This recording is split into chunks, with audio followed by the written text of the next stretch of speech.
Folks, today's Thursday, first of all, it's April 2nd, 2020, and here's what's coming up on Roland Martin Unfiltered.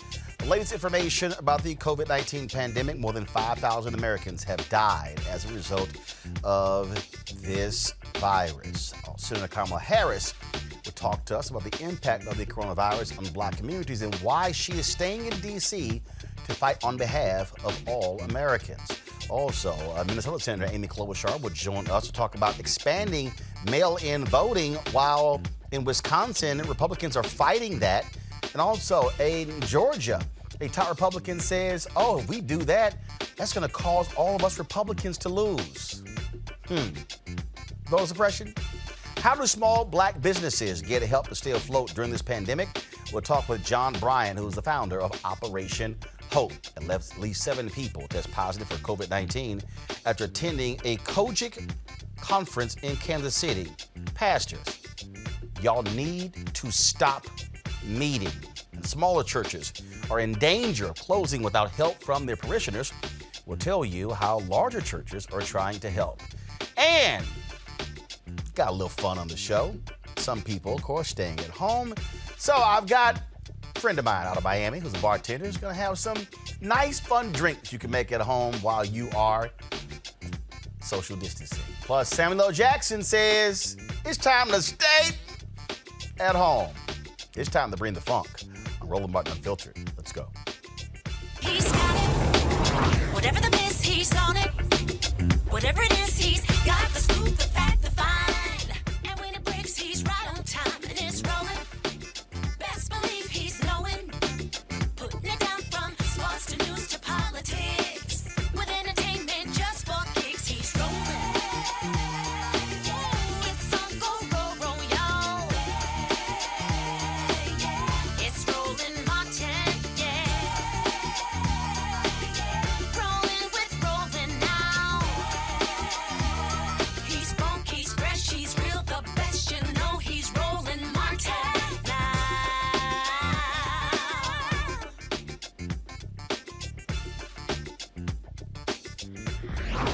Martin. Folks, as of today, there are 237,497 confirmed cases of COVID-19 in the United States and its 3 U.S. territories. 5,712 patients with the virus have died. That's 1,103 more than yesterday at this very time. 10,324 patients have recovered. Just a moment ago, Vice President Mike Pence was speaking at the news conference where he said 1.3 million tests have been administered. More than 200,000 Americans have tested positive for coronavirus. New York, of course, is the epicenter of the pandemic in the United States. It is going on. Their hospitals are simply being overwhelmed. Here is New York Governor Andrew Cuomo with his daily update. We have about 6 days of ventilators in our stockpile, meaning if the rate of usage, the rate of people coming into hospitals who need ventilators, if that rate continues, in our stockpile we have about 6 days. Now, if the apex happens within that time frame, if the apex increases, if the apex is longer, we have an issue with ventilators. These numbers, by the way, are also going to be compiled every night. There's a difference of opinion. How many will you need? We'll need what we need. You know, I have no desire to acquire more ventilators than we need. The way we basically are acquiring ventilators is the state is buying them. They are very expensive and the state is broke, so I have no desire to buy more ventilators than we need. But we need what we need. If a person comes in and needs a ventilator and you don't have a ventilator, the person dies. Folks, what we're hearing of obviously is devastating. Again, all across the country, we're hearing governors talk about the impact of coronavirus. On this show, we've talked to folks in Albany, Georgia, in Mississippi, all across the place, and people are, I think, are really getting an understanding of how significant this is and where we are actually headed with this pandemic. Now the CDC is even suggesting that all Americans may have to wear protective masks. That is a problem because you don't have enough masks. You still have police officers who are saying they don't have the equipment. In fact, they have shipped masks directly to New York City for police officers to have protective covering here. And so this is, I'm going to go in 1 second, I'm going to pull up a story. This is from the Atlanta Journal-Constitution, where they are reporting, again, that the CDC may very well call for all Americans to wear face masks, which is of course, a change from what they previously had been recommending. And so according to this story that is in Stat News, and so this is the piece right here. Anthony, go to my iPad, please. It says, White House expected to recommend Americans wear cloth masks to prevent coronavirus spread. The folks with Stat got this document. It says the CDC recommended that the public use homemade face coverings when in public, reserving higher grade protective equipment like N95 masks for hospitals and healthcare workers who have faced severe shortages in personal protective equipment as the coronavirus pandemic has accelerated through the United States. And so once that actually officially comes down, we will certainly let you know that. There's a briefing that is taking place right now at the White House, this daily briefing. As we told you, Donald Trump spoke earlier. He's since left. I told you we do not take the news conference live when he is speaking because he, frankly, has lied far too much at the podium. There is a White House admiral who is speaking right now. So simply let's go to that news conference. About this air bridge, which you may have heard about. I'm going to talk about data. As you said, Mr. Kushner is absolutely right. We're trying to be data driven, and then I'm going to talk a little bit about how we're trying to expand the industrial base here to meet this challenge. So the first thing I want to talk about is surgical masks. So you've quickly stated numbers here. So I'm about to go through several different slides to give you just scale and magnitude of federal resources that have been applied at the problem. So 27.1 million surgical masks pushed out to state governments. For N95 masks, 19.5 million N95 masks. And so if I was in a local hospital that was running short, I would look upward because the federal government has pushed out resources. So for protective gloves, 22.4 million pairs of protective gloves. For face shields, 5.2 million face shields. For ventilators, we have pushed. You just keep showing that so we can actually see it. So go ahead and go to the split screen so you still show me and show the news conference where they can actually see the graphics they're actually using. I do want to go to the phone lines right now. Minnesota Senator Amy Klobuchar is on the phone line with us. We're seeing what's happening with these elections. While we are dealing with the pandemic, you still have elections going on. In Wisconsin, Democrats are desperately trying to push back the primary on Tuesday on April 7th, but the Democratic governor wants to move forward. A few moments ago, a federal judge actually did not agree with him to stop the election, but did put some procedures in place for people to have more time to get absentee ballots. In some states, they're saying we need to go to a completely mail-in election. Senator Klobuchar, are you with us? Yes, I am, Roland. It's great to be on. I see you actually on the video. Okay, all right then. All right, didn't realize they had you on video. They told me it was a phoner. This election is a huge piece because, look, the reality is people congregate when you vote. If you have long lines, they're sitting right next to each other. We saw that in the states that voted just a couple of weeks ago. You see people who are trying to get this change in Wisconsin.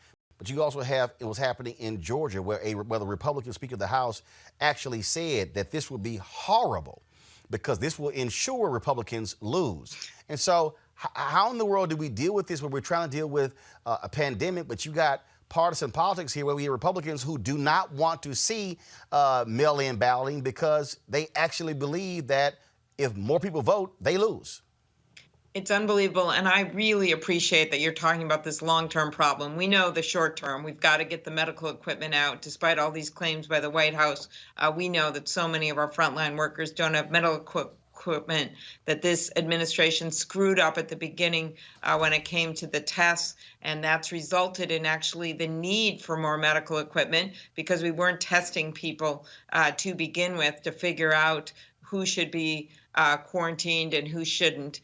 And we will have plenty of time to litigate all that. But right now, we're in the middle of a medical crisis. We're in the middle of an economic crisis, getting those unemployment benefits and help out to the people that deserve it. And we all know that African-American community and our minority communities are so much more hurt by this. They can't go over to some, big house and try to find a room to isolate in. So we've got that going on. But none of this is going to change unless we don't let our democracy function. And that's why, as you've seen these primary elections delayed in so many states like New York for good reasons, we know what's just around the corner, Roland, is the federal election in November. We must allow that to go forward. We voted in the middle of major wars, in the middle of the Depression. We can do this. So that's why I have a bill that's supported by so many major democracy groups, and it would simply allow people to expand vote at home, to expand vote by mail, and to do that by paying for postage, by paying for the envelopes, by getting it out to the people. You are right. We have had some Republican resistance, but we've also had Republican Secretary of States in states like Washington State and Iowa that have said, you know what, we need the funding and we need it yesterday. So that's why in this next group of money, which I think is going to start from the House, Speaker Pelosi is devoted to doing this. We're going to have to need more funding to make it easier to vote. And then for people that still will go to the polls, and there will be people that do that, that's how they're used to voting, we've got to make early voting happen all over the country and happen 20 days in advance so we don't have a massive group of people at the polls at the same time. But the problem that we have, elections are not federal elections. They're actually state elections. And so doesn't that mean you can pass a bill in Congress, but the states don't have to follow it. They can do what they want to do. So what happens if in one state they say, no, we're not going to do mail-in balloting. We don't care. We're not going to extend early voting. What do we do? Yeah. So you are right, except what our bill would do is basically demand these states to do these things and to put these reforms in place, and then also to get the funding out there to go with the reforms. What we have done so far is in that last big bill that passed, we did get $400 million. We want $2 billion, $400 million to go out to the states. In the next bill, we will do what we can to get more money, and I believe we will be successful, but also to tie some reforms and then to push in individual states to get that done. But I think it is so ironic as you bring up Georgia. Stacey Abrams would be governor of Georgia right now if we didn't have the guy that's there now who is then Secretary of State who enforced the laws in a way that made it impossible for people to vote. And we know we're up against a lot. But that doesn't mean we don't try, Roland. And I don't think you'd be bringing this up on the show if you didn't know that there are Democrats and Republicans that want to be able to vote. We've just got to tear down that roadblock, which are the elected officials in Washington, D.C., and the people across the country. Because I can tell you, a veteran out there, when seniors are at most risk, he wants to vote. A grandma out there who's voted her whole life, she wants to be able to vote. And so that's what we have to work on, is just everyone's desire to not pick between safety and voting. One of the things that we talk about in terms of the mail-in balloting as well, what's the status of the post office? I keep seeing these stories that they're talking about they might run out of cash. Will you have workers there? Bottom line is if you're going to do massive mail-in balloting, you got to have a functioning postal office service to do it. And that is part of the next bill as well, more funding for the post office, because they're set to lose their funding if we don't do anything about it. And so a number of us have been working on that at the same time. I think we can do this. It's one thing. It is still months away. As you know, as you mentioned, Democratic National Convention is now postponed till August in the hopes that we can have some form of a convention. Well, there's every reason to know that we can have an election, but we have to plan ahead. Something that this administration failed to do with this entire pandemic, including getting the testing out when this started in China and getting things approved. Instead, what do? They say, oh, the CDC will handle this. We'll have everyone else stand down. That test got delayed, and look where we are now. They didn't get the equipment out. That's why those of us and the loudest of voices have to stand tall and say, we're not going to let them ruin our democracy. We are going to have an election. So let's talk about this here. So if we do mail-in balloting, how does it, for people who don't do this, how does it work? Yeah. In that, how do I know my ballot was actually counted? So Exactly. do I receive something? I mean, how do I know? Yeah, well, what this has worked very well in some states like Oregon, Colorado. What you do is you get the ballot by mail and then you sign it. You have your signature and then they send it back and then you get something saying it's been received. It's actually worked incredibly well. But let's not be naive. We're not going to be in 8 months changing the whole government so everyone votes that way. Right now, every state has the capability to do this, so we aren't starting from scratch, right? Those absentee ballots. Many people that are watching this right now have sometime filled out those absentee ballots. It's the same idea. It's just that some states make it harder to get those ballots, and we want to expand it. But let me emphasize, and the civil rights groups are with me, one, on supporting this bill. We just did a call with the NAACP and with Senator Wyden and others, and the Leadership Council of strong support for this bill. Because we also have to acknowledge that while we expand at-home voting, we also want to keep the polls and make them safe. So what does that mean? Number one, as I mentioned, early voting for 20 days. But number two, training a whole generation of poll workers. Funding is in this bill for that. We can't rely on our seniors if this virus is still out there in November when they are the most vulnerable to be working at the polls. And so a lot of this is going to get a new generation of poll workers trained to be part of our democracy. Well, I certainly agree with that. Look, my parents are both 72. They work the polls. They've been doing that for years. Now, does that surprise me at all when you are their son? Well, they've been doing it for years, and so we definitely want to keep them safe. And so we'll certainly keep watching this. First, we got to get through the primaries before we even get to what happens in November. Senator Amy Klobuchar of Minnesota, we appreciate it. Thanks a lot. It was great to be on again, Roland. Thank you. Thank you. Keep it up. All right, folks, Okay. let's go to our panel. Joining us is Dr. Greg Carr, Chair of the Department of Afro-American Studies, Howard University, Reese Colbert, Black Women's Views, and also Erica Savage-Wilson, host of Savage Politics podcast. Greg, I want to start with you. You heard the senator there. When you hear what this Republican in Georgia said, the Speaker of the House, he literally said, we should not be doing this because that's going to ensure Republicans lose, conservatives lose. They are scared to death. We played the video yesterday, what Donald Trump said on Fox News. Oh, they want to do all these things and Republicans will never get elected. They are admitting that if more people vote, Republicans are going to lose. Absolutely. For those who missed it, I would encourage everyone to go back and look at your discussion with Mayor Keisha Lance Bottoms from Atlanta yesterday. Near the end of that interview, she said the magic words, elections matter. And that's true. I mean, of course, the majority leader in the state Senate in Georgia, David Ralston, said that. Because, you know, the beautiful thing about a crisis, and there's nothing beautiful about this at all, but the effective thing about a crisis is it reveals the character. It reveals what's inside you already. These Republicans are about vote suppression because they can't win the game of demography. They are anti-democratic, small d democratic. And when he said that, he was just saying what they all believe. And in fact, when Senator Klobuchar and Ron Wyden introduced this bill, there was a Republican from Illinois who came out with that old canard of states' rights. You're taking the rights away from states. But as Senator Klobuchar just said, as we heard, states have this capacity, and states, primarily states controlled by Republicans, have tried to minimize the effectiveness of mail-in ballots by creating all these preconditions before they will give you an absentee ballot.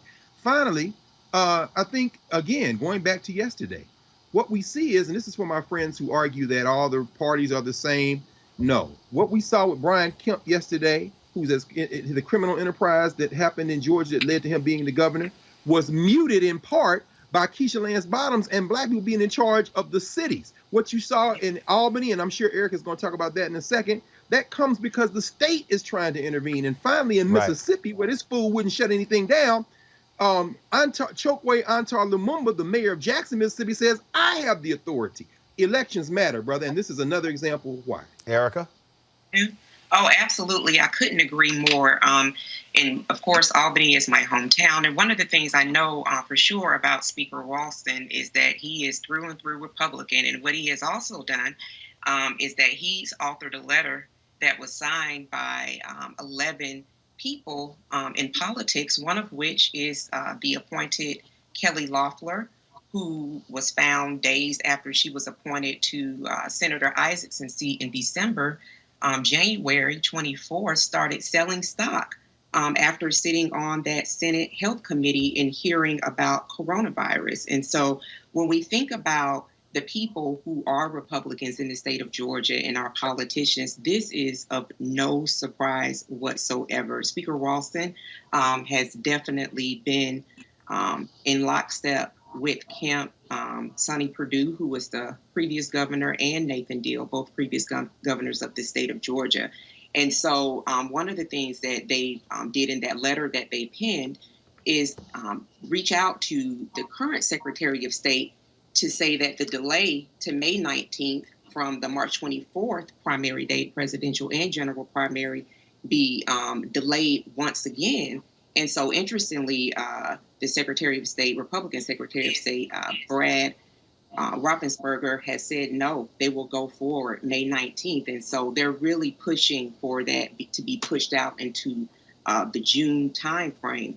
Another thing about the absentee ballot that I was thinking about while Republicans push against that is you're thinking about people that are actively on the voter rolls. Speaking about Stacey Abrams, that was one of the things that she and her nonprofit organization, Fair Fight, was pretty prominent in ensuring that those people that were purged in Georgia around the time that she was running for governor, those 200,000 plus names that were purged, be added back, and they got about 50 or 60,000. But this definitely is continued in the vein that I've come to expect with the state of Georgia. Republican leadership. Well, Reese, it goes beyond Georgia. The fact of the matter is they are fighting this all across the country, and they're just tossing out again, voter fraud, voter fraud. What, as Senator Klobuchar said, you got two states who do their entire elections by mail-in. They have a higher voter turnout, and you don't have all this drama about voter fraud. Yeah, and to be honest, the Republicans are the ones that are engaging in voter fraud. They're the ones that are, disproportionately throwing out voter absentee mail-in ballots from Black communities and from people of color communities. And so if anybody's engaging in voter fraud, it is the Republicans. They purge Black voters. They block access to the ballot box. And so that is who we need to be worried about. But taking it back to Georgia, it's water under the bridge now, but we have to make sure that we don't take our eye off the balls with these secretaries of state. Brian Kemp was able to steal that election because he was Secretary of State and running for governor. Even though Stacey Abrams didn't make it to the runoff, there was an opportunity to have a Democratic Secretary of State, and the voter participation in that December runoff fell off. So we have to make sure that not only are we getting Democratic governors, but we're also getting Democratic secretaries of state, people that will honor the ballot box. All right, folks, hold tight 1 second. Got to go to a break. When we come back, we're going to hear from Senator Kamala Harris, who is talking about why she is staying in D.C. to fight on behalf of African Americans. And she's encouraging Black businesses to apply for those federal dollars to make sure we stay in business. We'll also hear from John Hope Bryant, founder of Operation Hope, who is also fighting to make sure that Black small businesses are getting our fair share of that $2 trillion bill passed by Congress. Folks, you're watching Roland Martin Unfiltered. Back in a moment. You want to check out Roland Martin Unfiltered? YouTube.com/Roland S. Martin. And subscribe to our YouTube channel. There's only one daily digital show out here that keeps it black and keep it real. It's Roland Martin Unfiltered. See that name right there? Roland Martin Unfiltered. Like, share, and subscribe to our YouTube channel. That's youtube.com/Roland S. Martin. And don't forget to turn on your notifications so when we go live, you'll know it. Senate Majority Leader Mitch McConnell and Republicans have had the audacity, the unmitigated gall to say Democrats were ignoring the coronavirus because of Trump's impeachment. Yet here is Senator Kamala Harris in a Senate committee hearing of Homeland Security on February 12th. The American people also, Mr. Chairman, need to hear from the officials who are currently responsible for addressing this. And we need a public hearing with current government officials as soon as possible. It is critical to my state of California. I have spoken with some of the current officials and asked them why they are not here today. And they did not have a good response for why they are not. In fact, they went on to say, well, we have to take time to prepare talking points. The American people deserve them to be here this morning. Joining us right now is Senator Kamala Harris of California, coming live from Washington, D.C. Senator Harris, always glad to have you back on the show. It's good to be with you, Roland. So it has been laughable to watch these daily news conferences, which really is Donald Trump's reality show, and to listen to him talk about how everything is great and wonderful and perfect and how great they've been doing, and they get a 10 out of a 10, when in fact, in February, you and other Democrats were saying, what is happening with this? Senator Chuck Schumer, January 26th, called for a national emergency. They were not paying attention. Trump was not paying attention. Right. No, but you have the film of that hearing. We also had many closed-door hearings, which one I asked, why were they closed-door? Because the American people needed to hear what was going on. But there were very few answers then and still.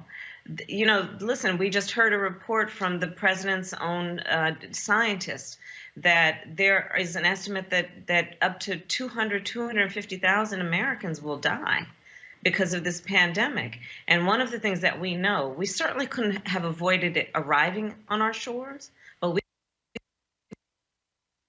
could have mitigated it, and that would have been by responding immediately to the seriousness of the crisis and embracing truth, embracing fact, embracing science. But instead, we had a president who was referring to this as a hoax. All right, folks, we're going to do this here. We recorded the interview early. We're going to have an issue with our playback. I'm going to go to a break. Anthony, go ahead and play our Pocket Square commercial to give us a couple of minutes to buy some time. We're going to get this problem fixed, and then we'll come back with the full interview. Back on Roland Martin Unfiltered in a moment. All right, so a lot of y'all always asking me about some of the pocket squares that I wear. Now, Robert don't have one on. Now, I don't particularly like the white pocket squares. I don't like even the silk ones. And so I was reading GQ magazine a number of years ago, and I saw this guy who had this pocket square here, and it looks like a flower. This is called a shibori pocket square. This is how the Japanese manipulate the fabric to create this sort of flower effect. So I'm going to take it out and then place it in my hand so you see what it looks like. And I said, man, this is pretty cool. And so I tracked down, it took me a year to find a company that did it. And so they make these about 47 different colors. And so I love them because, again, as men, we don't have many accessories to wear, so we don't have many options. And so this is really a pretty cool pocket square. Now, what I love about this here is you saw when it's in the pocket, you know, it gives you that flower effect like that. But if I wanted to also, unlike other, because if I flip it and turn it over, it actually gives me a different type of texture. And so therefore it gives me a different look. So there you go. So if you actually want to get one of these shibori pocket squares, we have them in 47 different colors. All you got to do is go to RolandSMartin.com/pocket squares. So it's RolandSMartin.com/pocket squares. All you got to do is go to my website and you can actually get this. Now, for those of you who are members of our Bring the Funk fan club, there's a discount for you to get our pocket squares. That's why you also got to be a part of our Bring the Funk fan club. And so that's what we want you to do. And so it's pretty cool. So if you want to jazz your look up, you can do that. In addition, y'all see me with some of the feather pocket squares. My sister, who's a designer, she actually makes these. They're all custom made. So when you also go to the website, you can also order one of the customized feather pocket squares right there at rolandsmartin.com/pocket squares. So please do so. And of course, it goes to support the show. And again, if you're a Bring the Funk fan club member, you get a discount. This is why you should join the fan club. All right, folks. Again, so what we're doing is we're going to have the Senator Kamala Harris interview for you in just one moment. We have some technical issues, but we're going to get that all taken care of. I got to do this for y'all. You talk about just utterly hilarious. So today, Brian Kemp said something, Erica, that was unbelievable. He literally gave a news conference where he said that, you know what, I just learned about how coronavirus can be transmitted. First of all, I just want to play this for y'all. So, Anthony, go ahead and play this. I think it's the reason I'm taking this action. Just like I've continued to tell people, I'm following the data, I'm following the advice of Dr. Toomey. Her and I both mentioned in our remarks, finding out that this virus is now transmitting before people see signs. So what we've been telling people from directives from the CDC for weeks now, that if you start feeling bad, stay home. Those individuals could have been infecting people before they ever felt bad. Well, we didn't know that until the last 24 hours. And as Dr. Toomey told me, she goes, this is a game changer for us. And I have been listening to her advice. I think it's the reason I'm taking this action, just like I've continued to tell people. You just learned that in the last 24 hours? Erica, the Centers for Disease Control is down the street.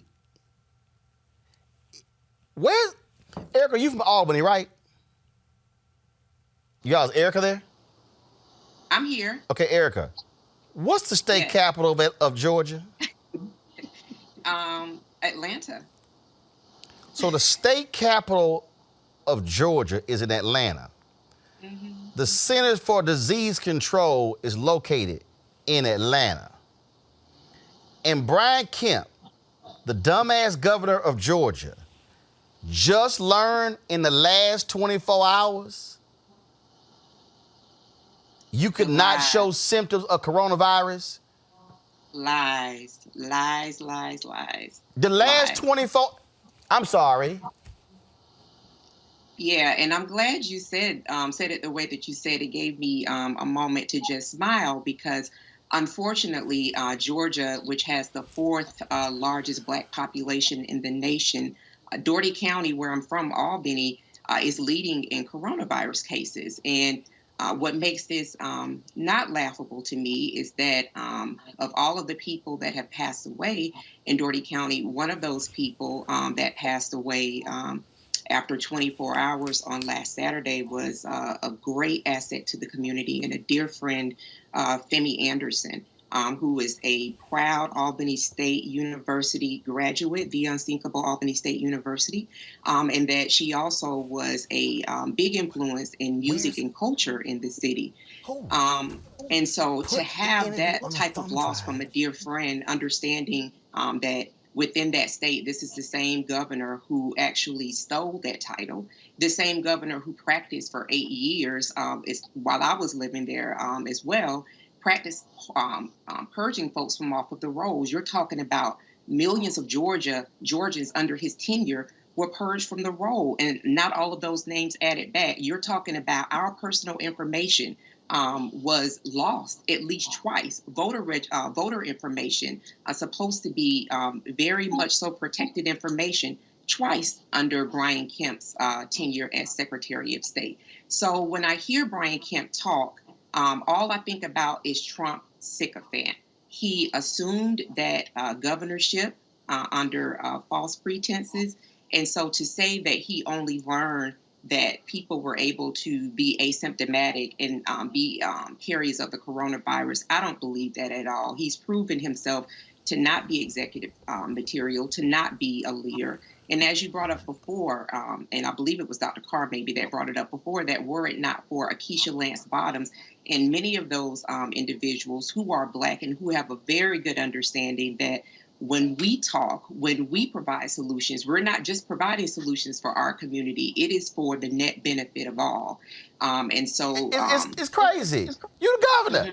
I'm trying to figure out all these people. We just found out. We didn't realize these things could happen. Every day we have been talking about how you can get it. You don't have to show symptoms.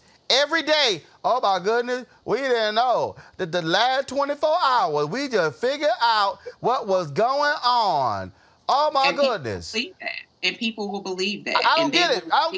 And run with it. Reese, it makes no sense.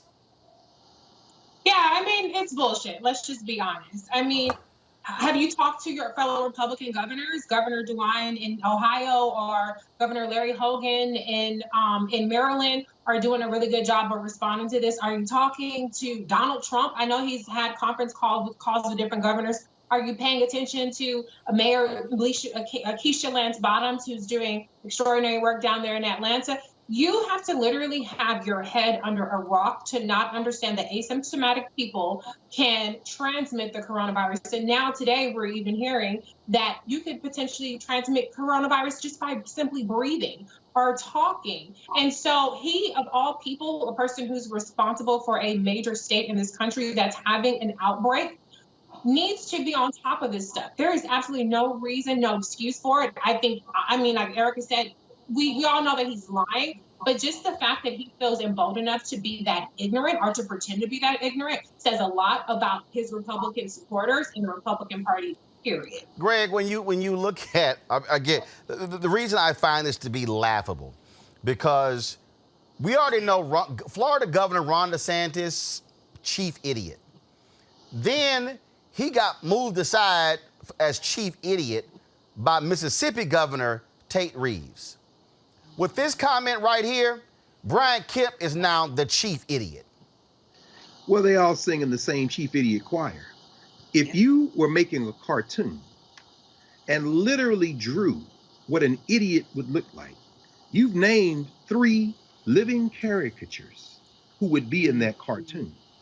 These are men who either stole elections, see DeSantis and Kemp, or are in states like the Governor Tate Reeves of Mississippi, where people have chosen their whiteness over their life. The fact that you've got to have cease and desist orders sent to companies like Hobby Lobby. And remember Hobby Lobby from the Supreme Court case a couple of years ago, where they were fighting not to allow their employees to have contraception and be covered with insurance.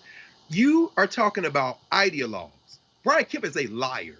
What we heard Sister Savage Wilson say with the eloquent phrase used in our Black American community, lies, lies. He's a liar, and ignorance and deceit are not mutually exclusive. At that same press conference, he threw his chief medical advisor under the bus, and she's standing back there like the same hostages on Donald Trump's daily press conference, not saying a word. Well, I rely on her. And meanwhile, when you interviewed Mayor Lance Bottoms yesterday, she named the guy at the Emory Medical Center she's in contact with every day, who told her, you've got to the 24th of...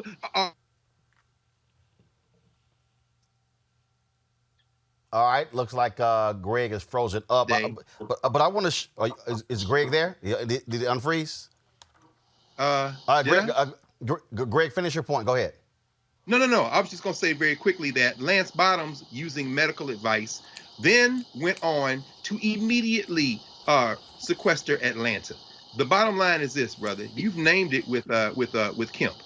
These are liars, and they're using ignorance as an excuse. But at the end of the day, people need to understand these rogue ideologues are willing to sacrifice your life to get and maintain power. That's the bottom line.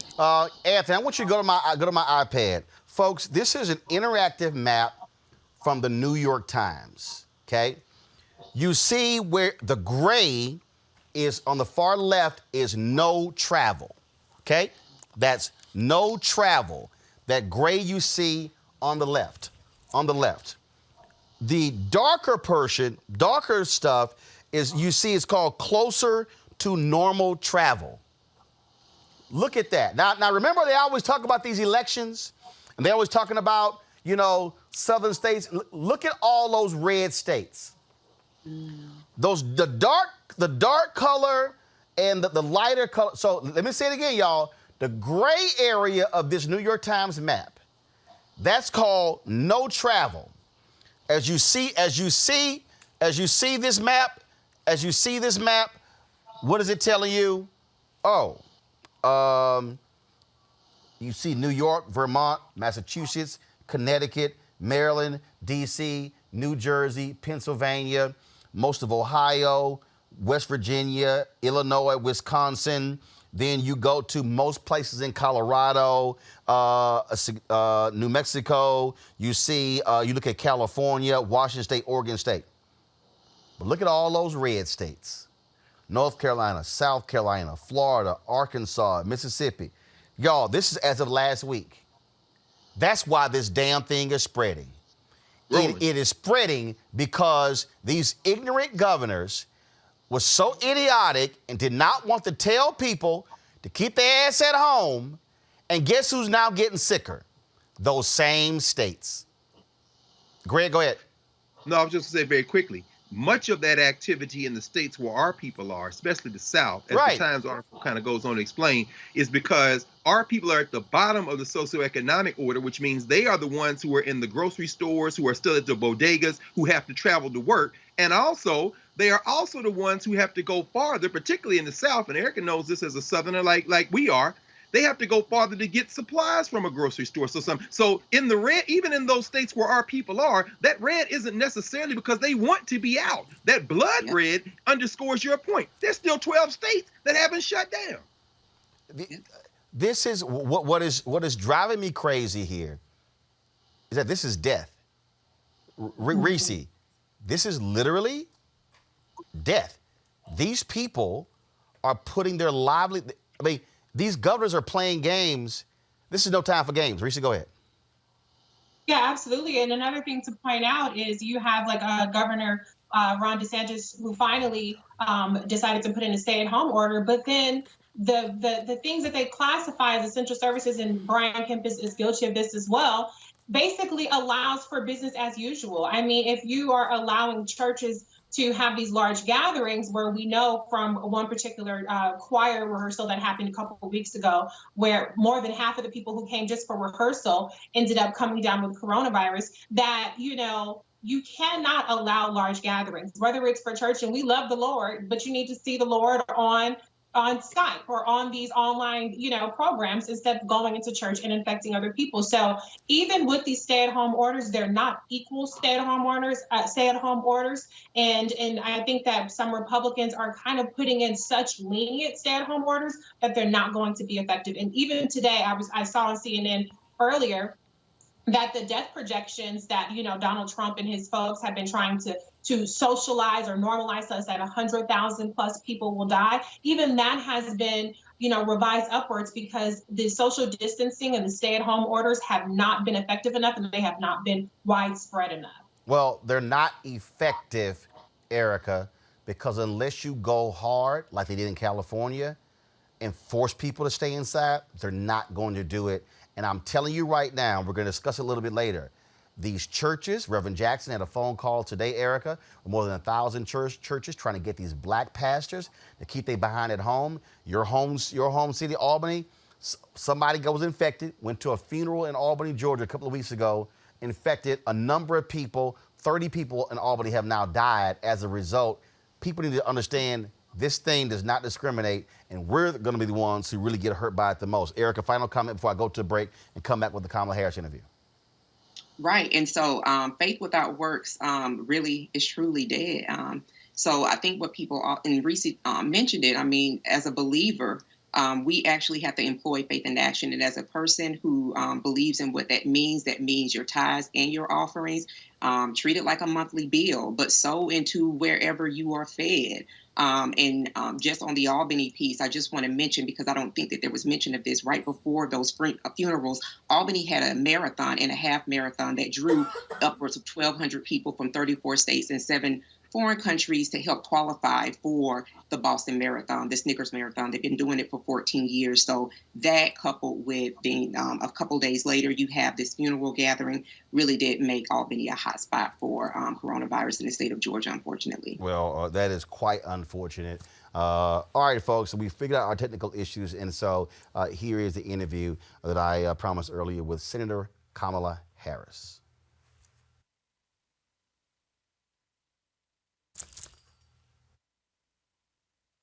The coronavirus because of Trump's impeachment. Yet here is Senator Kamala Harris in a Senate committee hearing of Homeland Security on February 12th.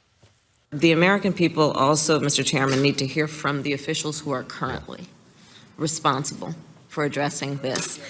And we need a public hearing with current government officials as soon as possible. It is critical to my state of California.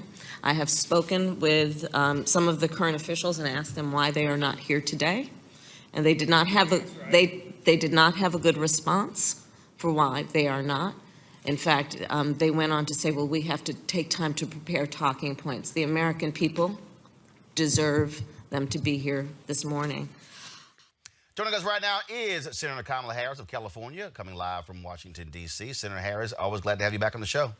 It's good to be with you, Roland. So it has been laughable to watch these daily news conferences, which really is Donald Trump's reality show, and to listen to him talk about how everything is great and wonderful and perfect and how great they've been doing, and they get a 10 out of a 10, when in fact, in February, you and other Democrats were saying, what is happening with this? Senator Chuck Schumer, January 26th, called for a national emergency. They were not paying attention. Trump was not paying attention. Right.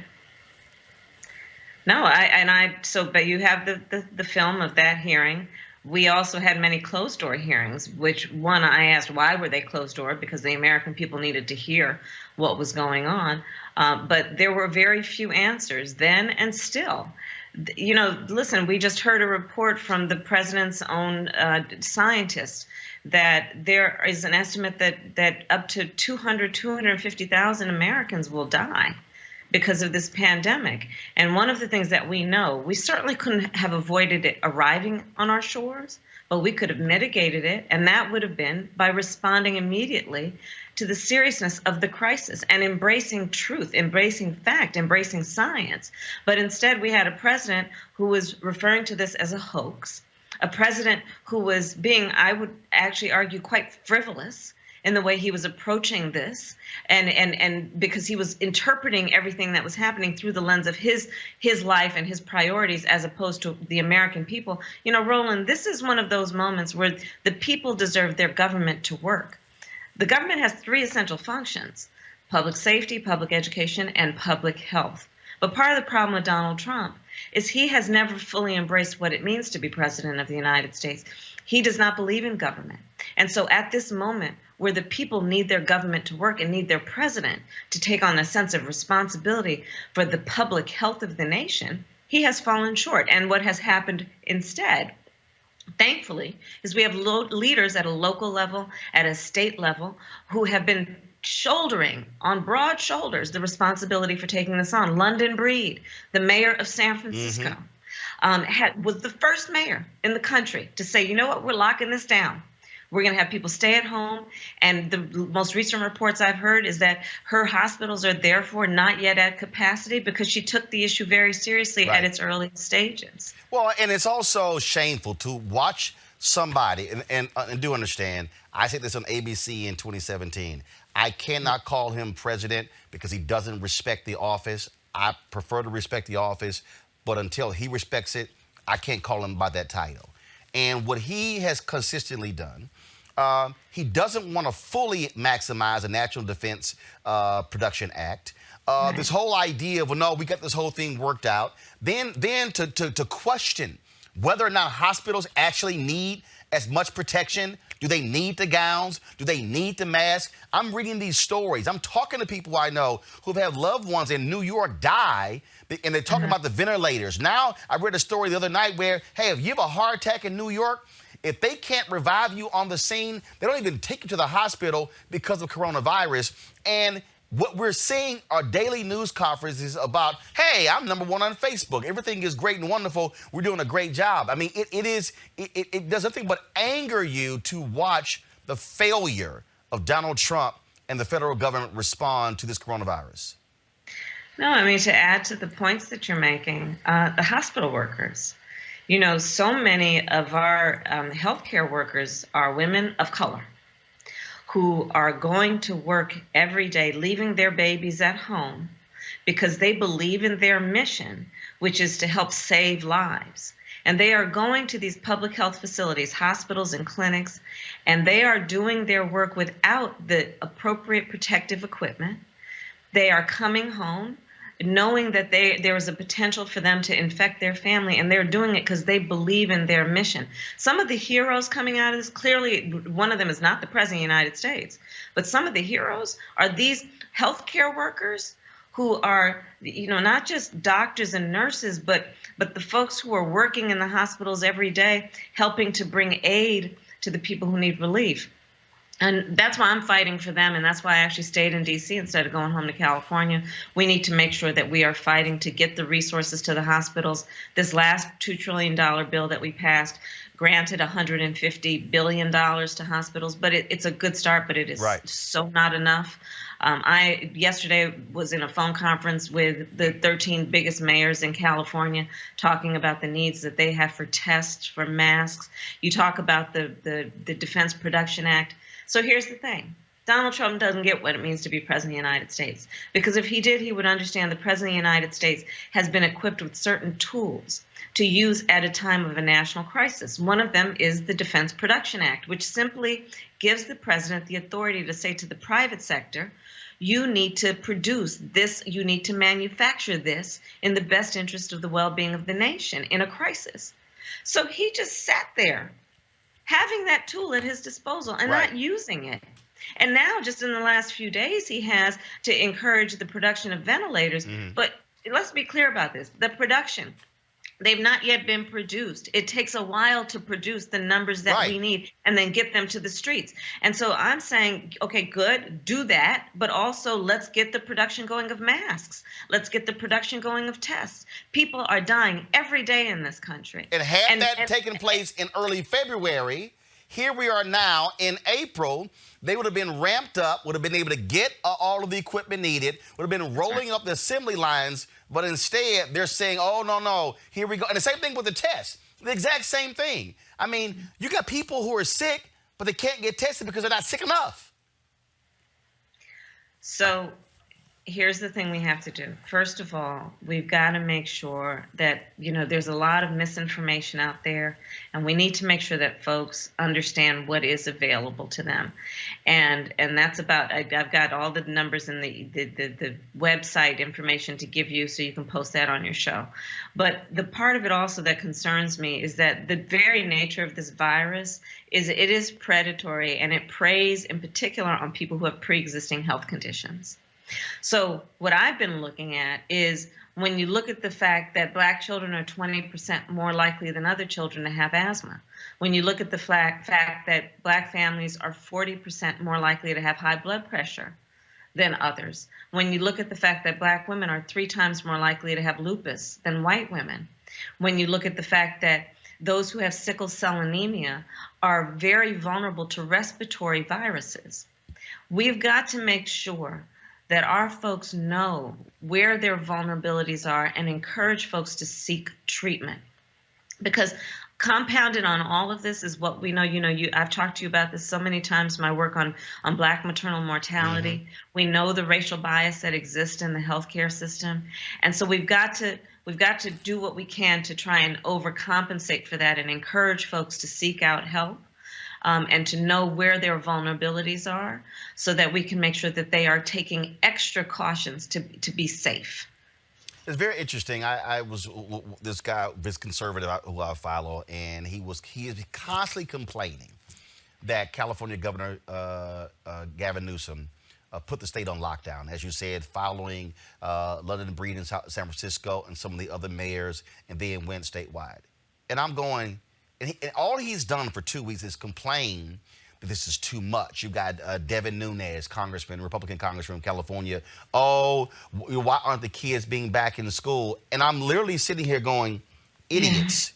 Do you not see what's happening in New York? Look what happened in Florida and Mississippi, where Republican governors totally ignored what was happening, and now it's going through the roof in terms of what's happening in their hospitals. Now, and so what I don't seem to understand are these people who have this belief that, hey, you know what, we can still just keep going to places and going to church and being in groups, and it's really not going to be a big deal.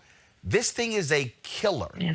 And we still don't understand how we haven't even understand really how the depths of this, because you haven't had really widespread testing. But let's I couldn't agree with you more. We have so many people who are examples of an utter failure of leadership. You know, crisis brings out the best and the worst. Yep.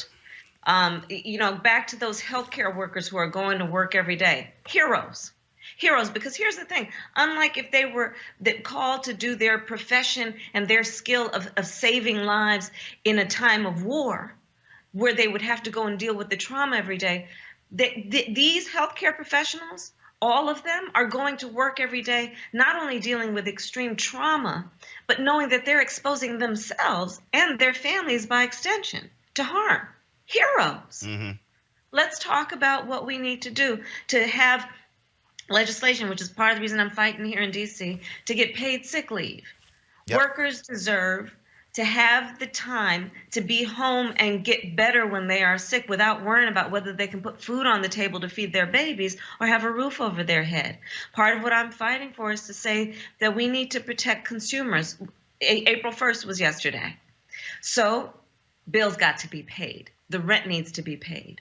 Well, 3.3 million people plus an additional 6 million people in the last 2 weeks have filed for unemployment, which means they're not going to get another paycheck, which means that by the end of the month, they are going to probably also lose their health care coverage. So what we need to do is make sure, and I'm saying, suspend penalties for late charges on credit cards, because people are going to start paying for food on their credit cards. Yep. I'm saying that we should suspend reporting to the credit bureau in terms of credit scores, because people are going to be late paying their bills it's going to happen during the course of this pandemic, and we want to make sure they won't suffer their entire lives for having that blemish on their credit score to the point that they'll never be able to get back up on their feet. We've got to fight to make sure that we are also dealing with the fact of social isolation. Roland, I'm so concerned about the mental health implications of this. You know, for the folks who go to AA every day or NA, and now they are at home alone. So many of our seniors who their entire social life is around church, and they can't go to church. Well, yesterday we had domestic violence expert of how we were seeing an increase in that all across the world. I'm very concerned about that. I'm very concerned about, you know, I specialized for a long time in my career as a prosecutor. It's an uncomfortable subject for many, but with child sexual assault, you know, the number of children who are in abusive homes, where for those children, the only safe place to go was school, and now they can't leave home. So there's a lot of work we need to do right now. And I'm so sick of these folks in D.C.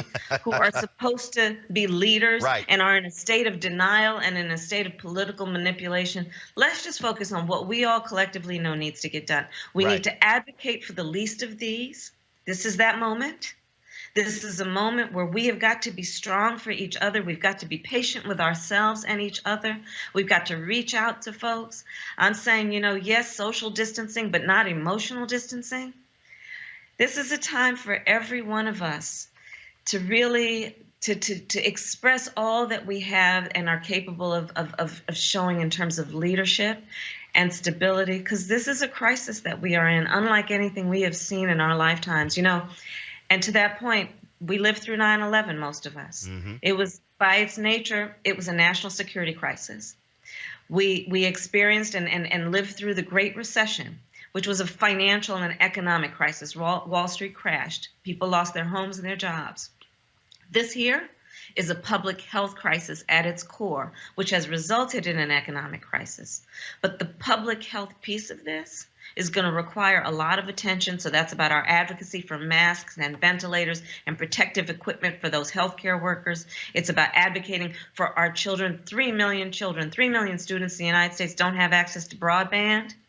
So while we're talking about, oh, children are at home, kids are at home, and they're supposed to be educated online, well, not 3 million of them. I spent, as you know, an entire year campaigning for President of the United States. I spent a lot of time in South Carolina and in rural South Carolina. Yep. There's no broadband there. In Camden, New Jersey, in a school district of 6,000 students, 30% only have access to internet or access to technical equipment.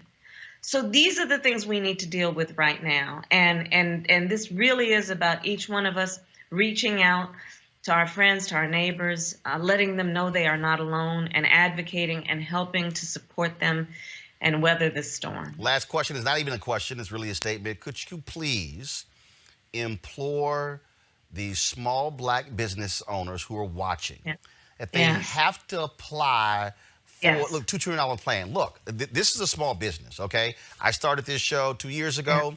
You know, look, we did $700,000 in revenue our first year. We've got 10 employees. This thing has decimated us. Advertisers are fleeing. And what often happens for African Americans, what we do is we want to shoulder it. We don't want to sit here and file, but the money is there for small businesses. Black entrepreneurs have got to fill that paperwork out to save their businesses, because that's also saving your employees. That's exactly right. So Roland, to your very point, and as we know, small businesses have always been part of the economic heart and lifeblood of our community. And our small business leaders like you are not only business leaders, but civic leaders and role models and mentors in the community. And Black women are the fastest growing small business owners in America. So you are absolutely right, because that $2 trillion bill gives grants, which means that folks don't have to pay them back, of at least $10,000, but also is going to give folks the ability, and this is part of what I'm fighting for, to be able to rehire the folks that you've had to let go. So let's make sure that everyone takes advantage of this, because it is meant to help you stay alive as a business, and we know that is so critical to the well-being of our community. Well, you're absolutely right. One of the things that we made here, look, unfortunately, when I watch these network I swear you don't see any black experts. I mean, it's like, Lord, we don't, but what we've done is we've had black microbiologists, virologists, infectious disease experts, and I keep saying this is why we matter. And so certainly we've got to be here. Senator, we certainly appreciate it. Keep giving them hell. And you're right, time for folks in D.C. do their job. That's what they get paid to do. Yes. Thank you, Roland. Thanks a bunch. Take care. Take care. Be safe. All right, folks. Reese, that sounds like a vice presidential candidate to me. You know, this is why I go so hard for Kamala Harris, Senator Kamala Harris, because she puts in the work. You know, Roland, this show is so important because it does talk about Black issues in a way that no other show is talking about. Senator Kamala Harris is the only Black woman sitting U.S. senator. She is one of 3 Black sitting U.S. senators. One of them is a Republican, Tim Scott, and he is definitely on the opposition, and the other is Senator Cory Booker. But she is truly, truly an advocate for not just Black communities, but for people of color, for Native American communities, for U.S. territories like Puerto Rico, ensuring that they get fair treatment, the District of Columbia as well, for LGBTQ communities, for children. I can go on and on and on. We just saw the interview where Senator Kamala Harris can tick off so many things. Her advocacy is so important, and I'm really, really heartened that she is sticking around in D.C. because, you know, she's part of these really important committee hearings. There's a lot of work that's done behind the scenes. She's doing conference calls. She's writing letters. She's putting pressures on different agencies. We're seeing some of the fruits of that with, you know, the DOJ, for instance, starting to release prisoners. And throughout the country, people are starting to do that. That's some of the advocacy that she's led on. So absolutely, it's not about just having a Black person there for the sake of having a Black person. It's not just about symbolism. It's about the person who is calling the shots, who has a seat at the table, who has our interests at heart, and who's going to do the work and not just talk the talk. Greg Carr, when you heard her say she is staying in D.C. for a reason, that is the point. I remember there were people who got, a lot of Bernie Sanders people got mad at me when they had that procedural vote and he was still in Vermont and he came back the next day. I said, no, if you're trying to actually make a difference, you need to be in D.C. You need to be meeting with other United States senators.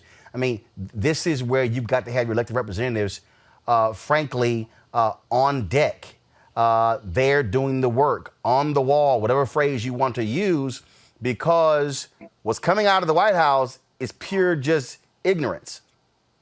No, it is pure ignorance. I mean, I'm not conflicted. I think it's kind of complicated. I mean, in the Sanders case you mentioned, it was a procedural vote. And last I checked, Medicare for all is looking better and better every day as people get sicker and sicker. So, but to your larger point, I think Senator Harris is setting an example, and she's consistently done that. It's interesting.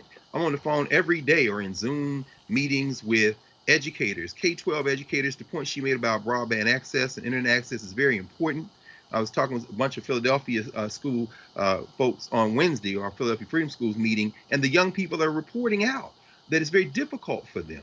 On the college level, I'm really worried about the HBCUs, particularly the smaller schools, where you see this whole online shift could take them out of the game forever. And so, yes, you were right to emphasize that our tax dollars are being given back to us now because of the work of Senator Harris and others, so that we must now get that money, those small businesses. The thing I want to zero in on just for a second, though, is the tone that Senator Harris took. That she was very keen to emphasize the mental, the emotional challenges we're facing. One of my elders who's in Chicago was talking to her about some of the issues going on there, and she said, people just aren't in that frame of mind to conduct business as usual.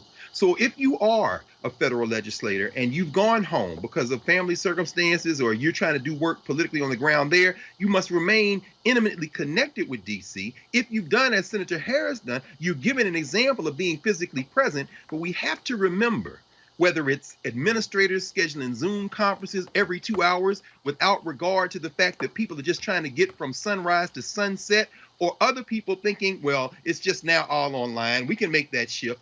Please follow what Senator Harris is saying and how she said it. Let's have some compassion for each other, because this thing is not going to get better before it gets worse. Erica, again, this is where, as she said, you got to have people at the table. And we've got to ensure they're African Americans. Look, even though Crazy Man is in the White House, you got to have African Americans who are there fighting for black businesses, fighting for HBCUs, fighting for our people, because we are still constituents of this country. We're still taxpayers.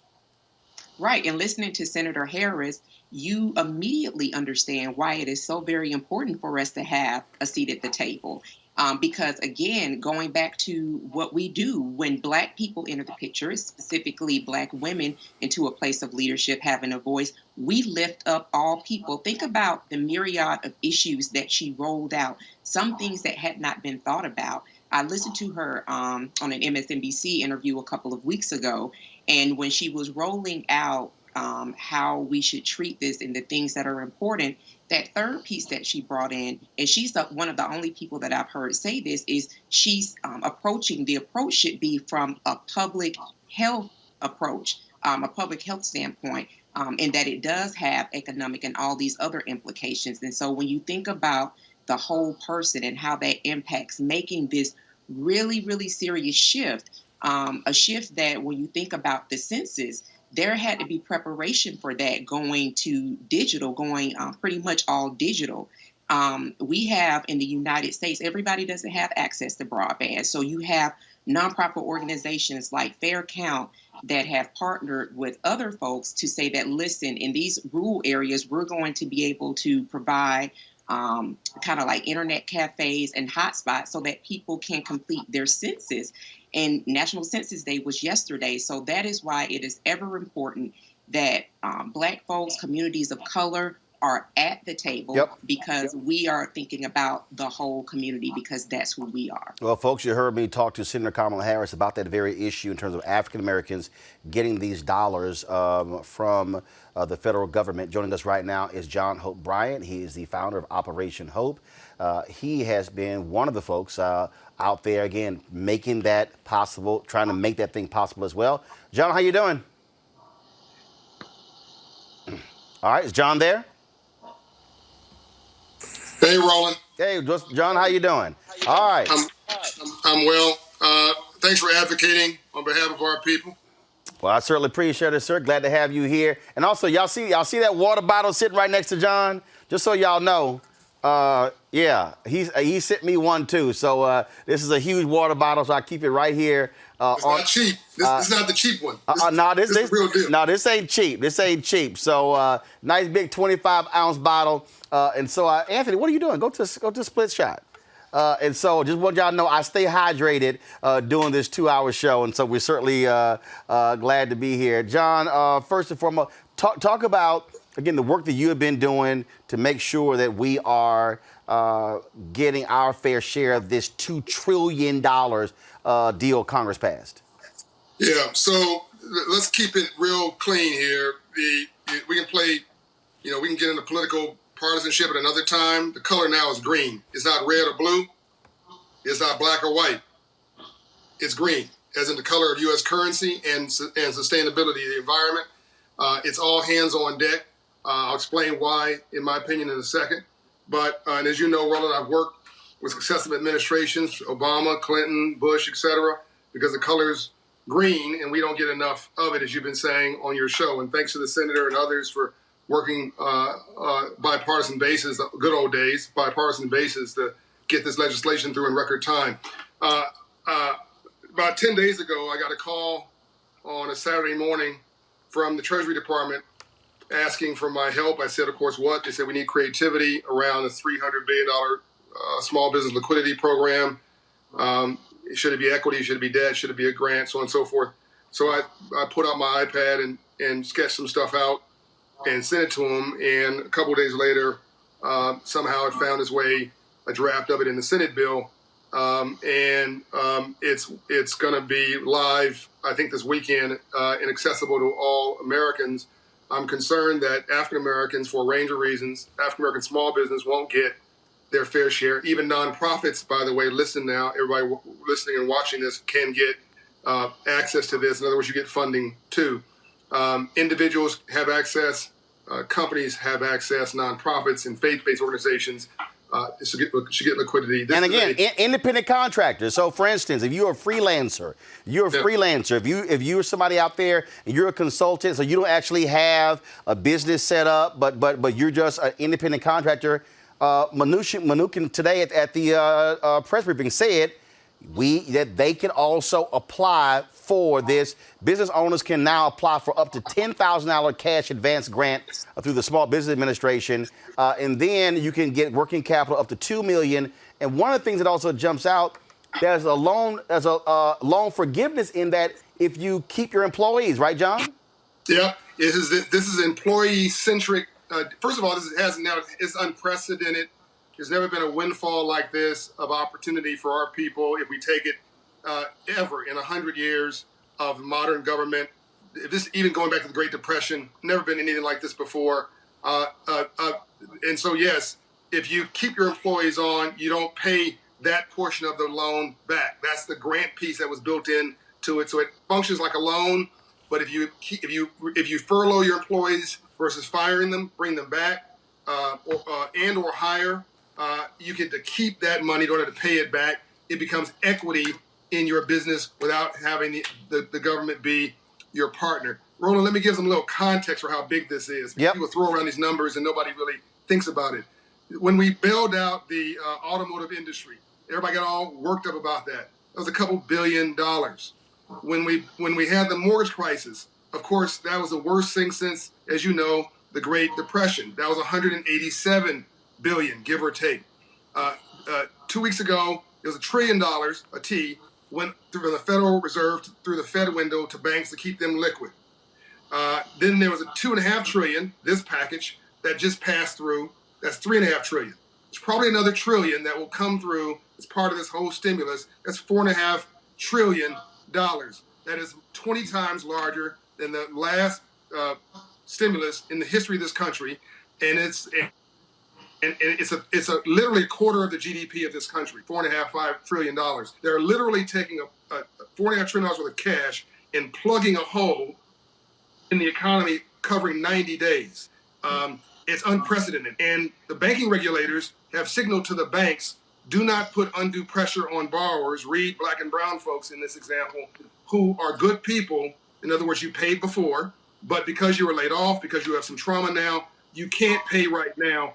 Back off of them, give them 30, 60, 90 days to reset themselves. Do not penalize them, and you can restructure that mortgage. Unprecedented, Roland. The reason this is so important, the reason I'm spending this amount of time on it, and to my panelists, if y'all have a question for John about this, get your questions ready, because I'm going to go to you next on this.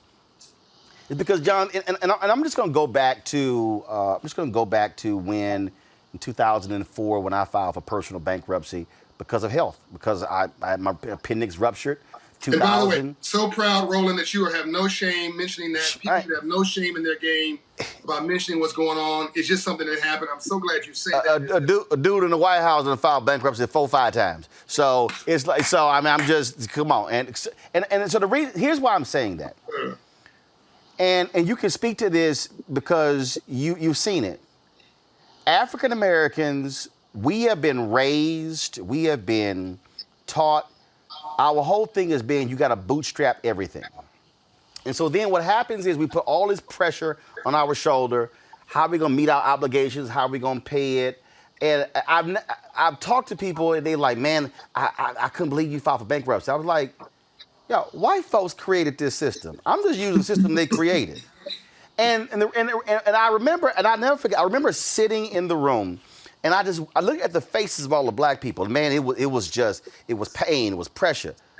I saw these white folks who were perfectly fine. So I'm talking to this one dude, and he's telling me, man, this is the 3rd time I filed, wasn't no big deal. And when I look at it, so last night, just so everybody understand, I ain't got a problem saying it. So when I got a phone call from my CFO, and she said, look, what are we going to do about the show? I said, what do you mean? She said, well, you're not paying yourself from the show. You're living off of your speeches. Your speeches have all been canceled. Right. She said, advertisers are not spending money. What are we gonna do? So I'm sitting here. I'm looking at all the financials. I'm going through. Okay, how much are we getting from YouTube? How much are we getting from our followers? How much more aggressive can we get to ask them to give? And I'm going through everything, and then I'm also looking at all these news stories. And I'm seeing that this initiative begins tomorrow.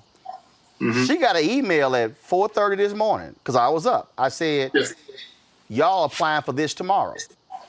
Yep. I wasn't gonna sit there as a small business owner, yep, with 10 employees, yes, watch something that we launched end because, oh my God, I don't know what to do.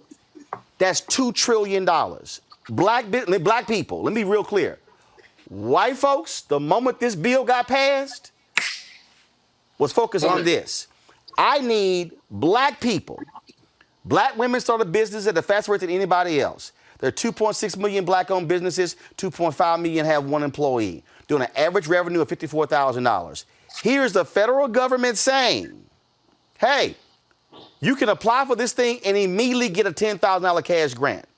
And then we can help you when it comes to, because what I saw was, hold up, if I keep my employees, don't lay anybody off, how much, loan forgiveness? Loan forgiveness mean you ain't got to pay it back.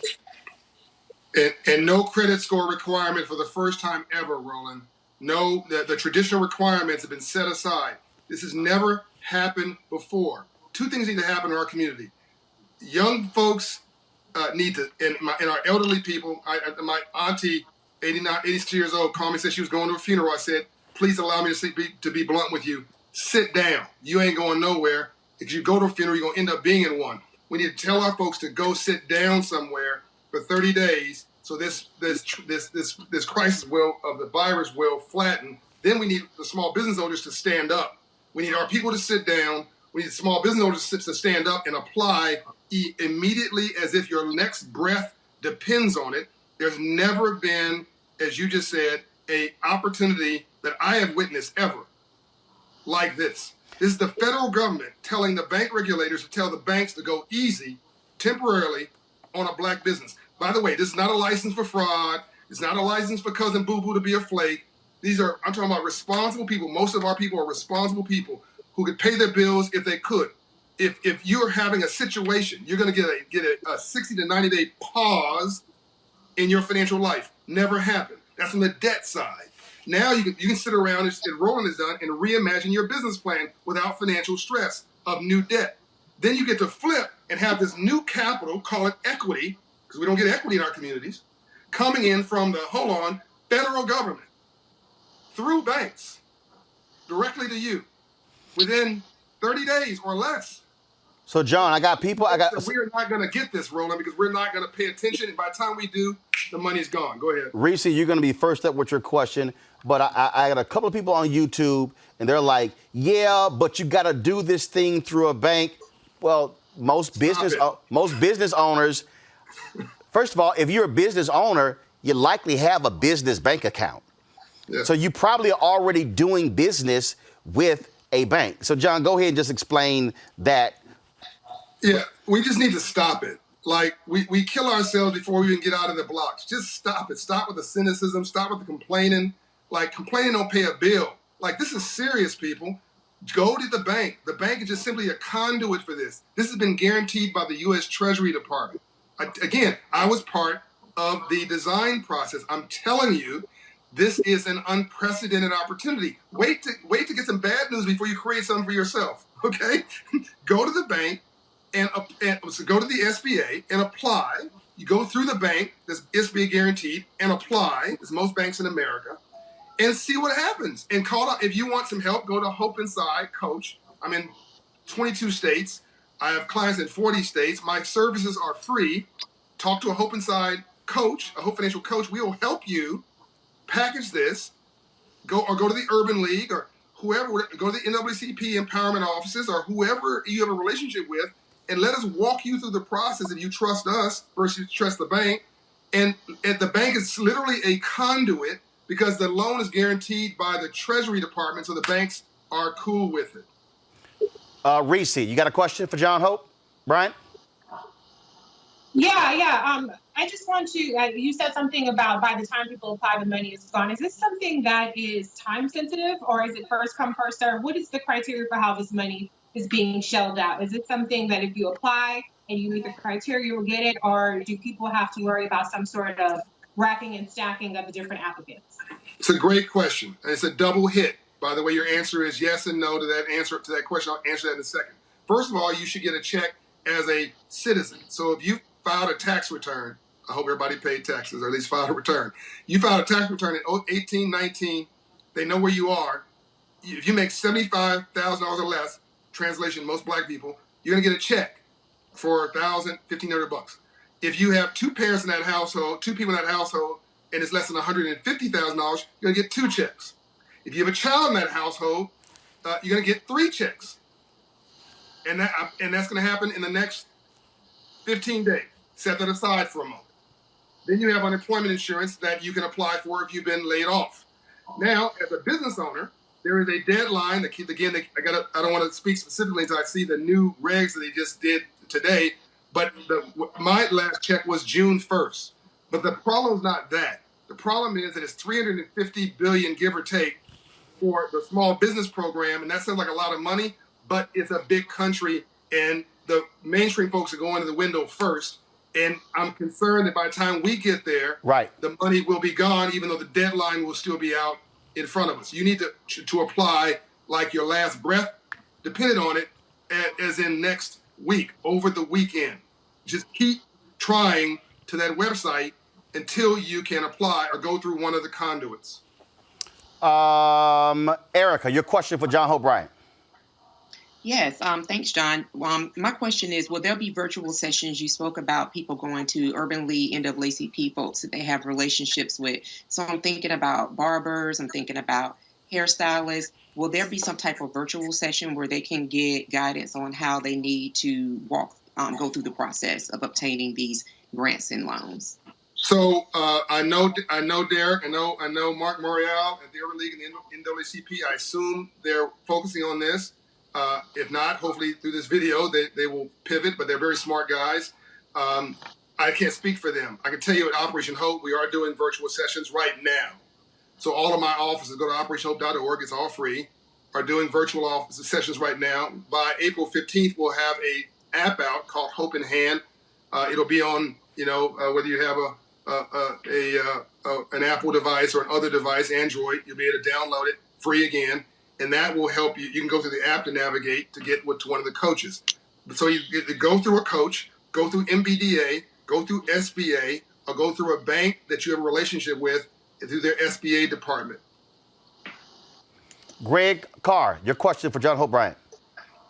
Thank you, Roland, and thank you, Brother Bryant, for this work, and especially now. Couple of very quick questions. One, do you anticipate another round of this type of funding when Congress gets around to passing its next iteration of relief? And then the very specific question I want to ask, I was on a conference call a couple of weeks ago with a number of Black booksellers and bookstores. Most of them 10 employees or lower. Taking advantage of this, how long do you think these smaller businesses, how long would it carry, for example, a small business who successfully applies for and receives the grants or the loans allowing them to keep their employees on? It's a very good question. So I'm going to say something a little unorthodox. And Roland, this is the first time I'm going to say this. I'm going to say it on your show. And I hope that you take it in the spirit that I'm saying. Actually, this is an opportunity for you. It's an opportunity for those little small bookstores that you just mentioned. So they have they've calendared enough money to actually carry you well into the fall based on what I've seen in the program. The crisis is scheduled to go no more than 90 days. If we do our jobs right as Americans and shelter inside for 30 days, then within 60 days, they'll be trying to find a way, the government, to let you back into your normal flow of life. And then with that, all of us are going to find it a national point of honor to go shopping. Every person I know is going to want to go get out the house with all the family they love and go to restaurants, shopping malls, bookstores, any place but home. That's going to create a second surge or stimulus, a consumer stimulus. So you're going to have $4.5 trillion of stimulus from the government, another stimulus from the consumers. That's going to pop third and fourth quarter GDP, gross domestic product. And so you may actually end up having a savings account or an equity investment that actually exceeds what you need to get over this period. And listen to me now, you've also had a delay in your payments to mainstream institutions, regulated banks, because the banks have told their customers, if you got a federally insured loan, FHA, Ginnie Mae, Fannie Mae, whatever, or a proper bank, they're going to delay your payments and they're going to modify your loan. Those payments are going to go back on the back end of your current agreement, which means you get 30 days of a window of low payments or no payments, plus you get some new equity that will last you a period of time, let's call it 6 to 8 months, but you're going to hopefully only be in this window of challenge for 2 to 3 months where you'll be able to surge back into your own life. I'll say one last thing. You take this in the spirit that I'm saying it. It's going to be a fire sale on everything post-crisis. You want to buy a home, discount. You want to merge with a business, buy a business, you'll be finding a bunch of folks who need to merge. You want to grow, it's going to be a fire sale of things, stocks. You'll be able to buy stocks at a discount and ride the wave back up, provided we shelter in place, provided the economy comes back in the natural arc. Roland, this is a very important point. Please, people need to understand, this was not an example of rich people, crooks, pimping poor people. This wasn't a subprime mortgage crisis. So this is not an economic crisis. This is an act of God. It's an act of nature. There's nothing wrong with the economy. So if we can get through this quickly, if it takes too long, then it's a whole other conversation, Roland, of a broken economy. But we can get through this in 60 days, I prefer like 45 days. The economy comes back. We repair the damage. It surges. and you have opportunity on all levels. Was that clear? So let me just add to that, which goes with what Greg just said. So I'm gonna use myself as an example. Okay, so there were some different deals that we were very close to locking down that were six-figure deals, advertising deals. Everything right now stops. So the approach that how I'm looking at this, Greg, is I'm looking at the fact that first of all, I don't have business loans, so I don't owe anybody. This pay as we go. So my whole deal is here are our expenses. This is what we know for rent, for staff, for us to be able to do this show every single day, to give this kind of information, which no other black website or digital platform is doing for our people. So my whole deal is, okay, if I can apply for this money, and then it basically serves, and John, you can just jump in if you want to, it basically serves as a venture capitalist for me. So exactly right. The money that I would have been getting from advertisers, in essence, I'm getting this money from the federal government to be able to keep paying my employees so I don't have to lay them off. Right. So now they still have a job, and we still doing the show. I don't have to go from 10 to 7 to 5. And then what it does is allows me to go, okay, to next 60, 90 days, and here's the piece. If the coronavirus deal is not under control in 60, 90 days, Congress has to go back and do it again. Because what they can't afford, John, and this will be the final comment from John, what they can't afford, as the head of the SBA said at the news conference today, small businesses account for half of America's GDP. They can't afford for guys like me to go out of business because you ain't got enough large businesses. America is actually run through small businesses. So here's the numbers. Roland's correct. 50% of all jobs in America are small businesses. 20% of all jobs in America, of all small businesses in America, of all jobs in America are companies with 20 employees or less. Companies like Roland Martin's. And 70% of this economy is consumer spending, the people who work for these companies. 90% of all businesses in LA are companies with 100 employees or less, and LA is the 12th largest economy in the world. You see how this all connects together? So Roland is literally correct. I'll give you one other thing. No one can afford for this not to work. Why? Because this is not a crisis of poor people in New Orleans or poor people in South Central LA. Oh, we're so sad about the state of Texas. This is a global crisis, and rich folks, and I hope there's some rich folks watching. I don't mean rich. When I say rich folks, I don't mean white people. I mean rich. I hope you are rich. Wealthy and rich folks, difference. What rich folks and wealthy folks need for this to succeed. Otherwise, their stocks don't come back. Their net worth doesn't come back. They don't have customers. They don't have workers. Literally, this is a reset. It's so beautiful in some ways, because now it's a chance. It's a great leveler. We literally are all in this together, and now everybody's intertwined with everybody else's destiny. The wealthiest in this world, in this country, needs Roland to succeed. Needs you now to succeed. The color literally now is green. And so folks, yep. Go ahead. Go ahead. Finish your point. Go ahead. No, I'm just saying, and we got to guard against, no different than we say to people, I need you to social distance because you may feel good, but I haven't seen my mother physically in 3 weeks. I see her on FaceTime because I maybe feel great. I might have it, but if I get close to my mother, I could kill her. I could hurt her. So no different than we need to make sure we're all practicing social distancing and tell our friends to go sit down somewhere. That needs to be the new social movement in Black America. Conversely, we need to make sure there's no fraud in this program. There's no game plan. Tell people who are fraudsters to go play someplace else. We need legitimate businesses to step up, which is 99% of us, and take advantage of this right now and make ourselves proud. I mean, we've been asking for equity. Here you go. You've been asking for creative debt. Here you go. You've been asking for somebody to give you a break. Here you go. You've been asking for a time to reset your mind. I can't. It boggles my mind, Roland. Folks are like, I need a break. Can somebody just give me a few days? You've been given a month.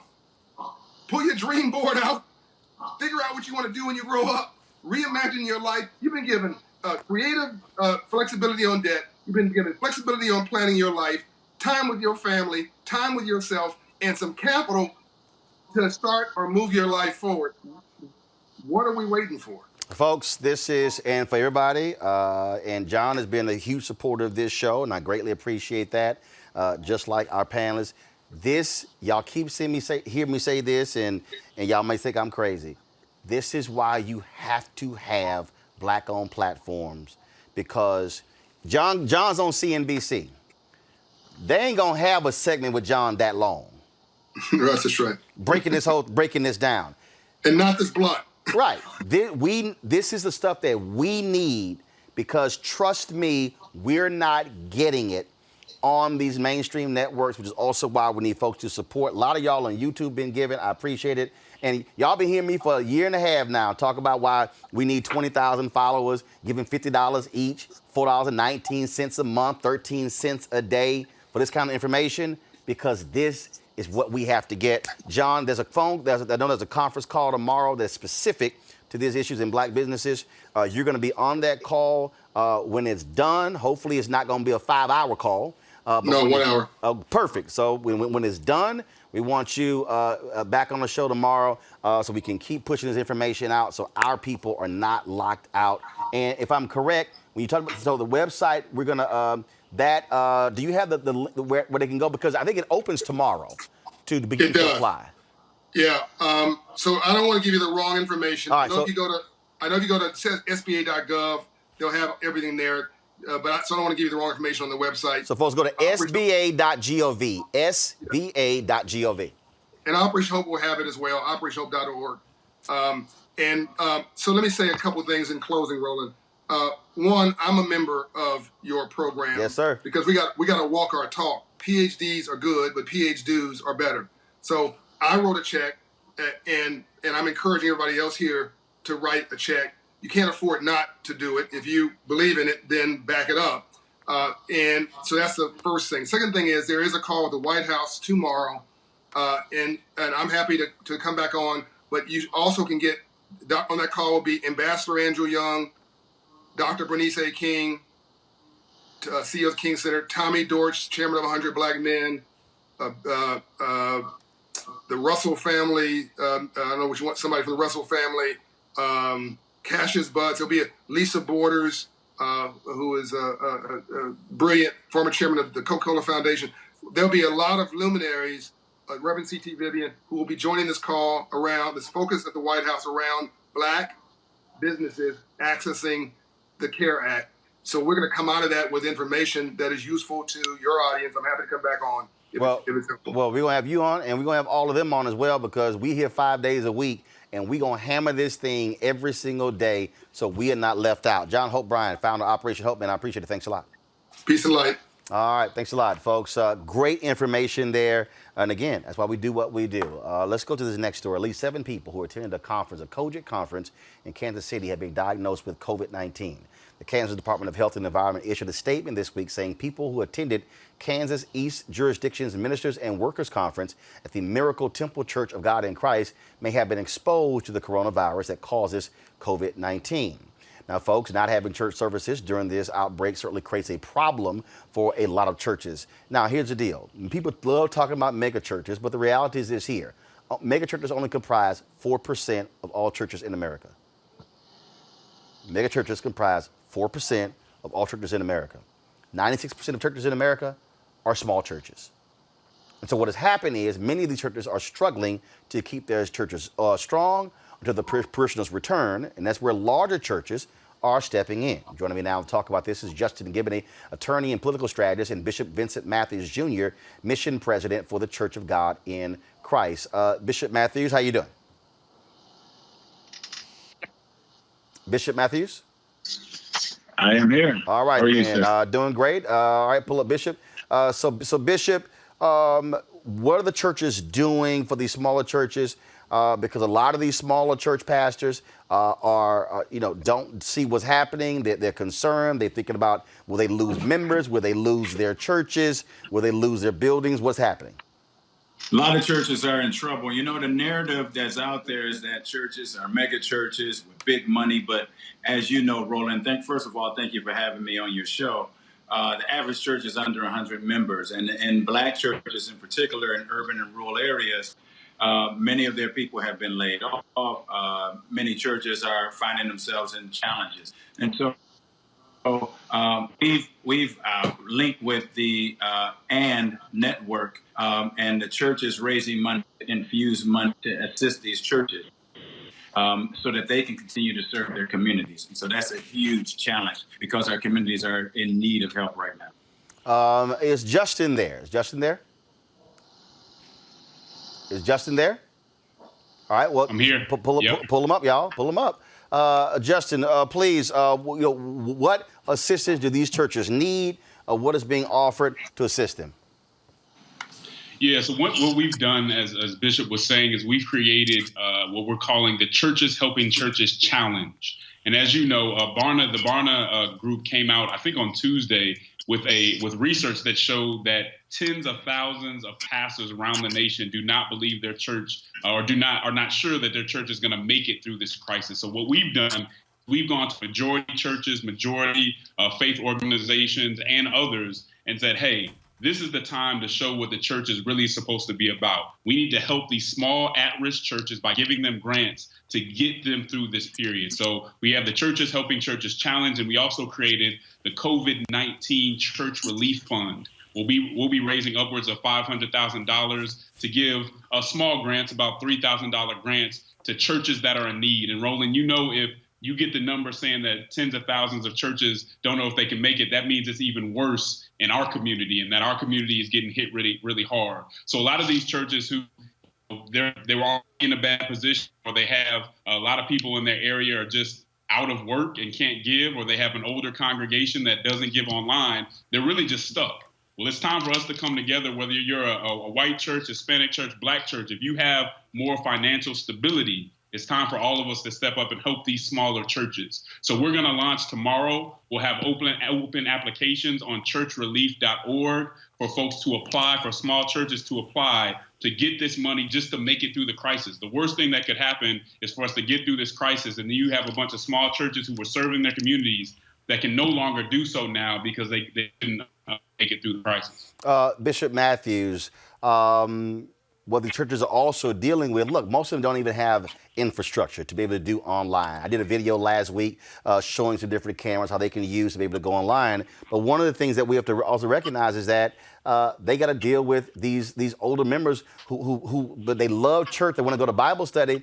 But this is the moment, as far as I'm concerned, this is the moment where Black churches have to seize the moment to say, look, as Jamal Bryant says, typically churches are 10 years behind where the country is.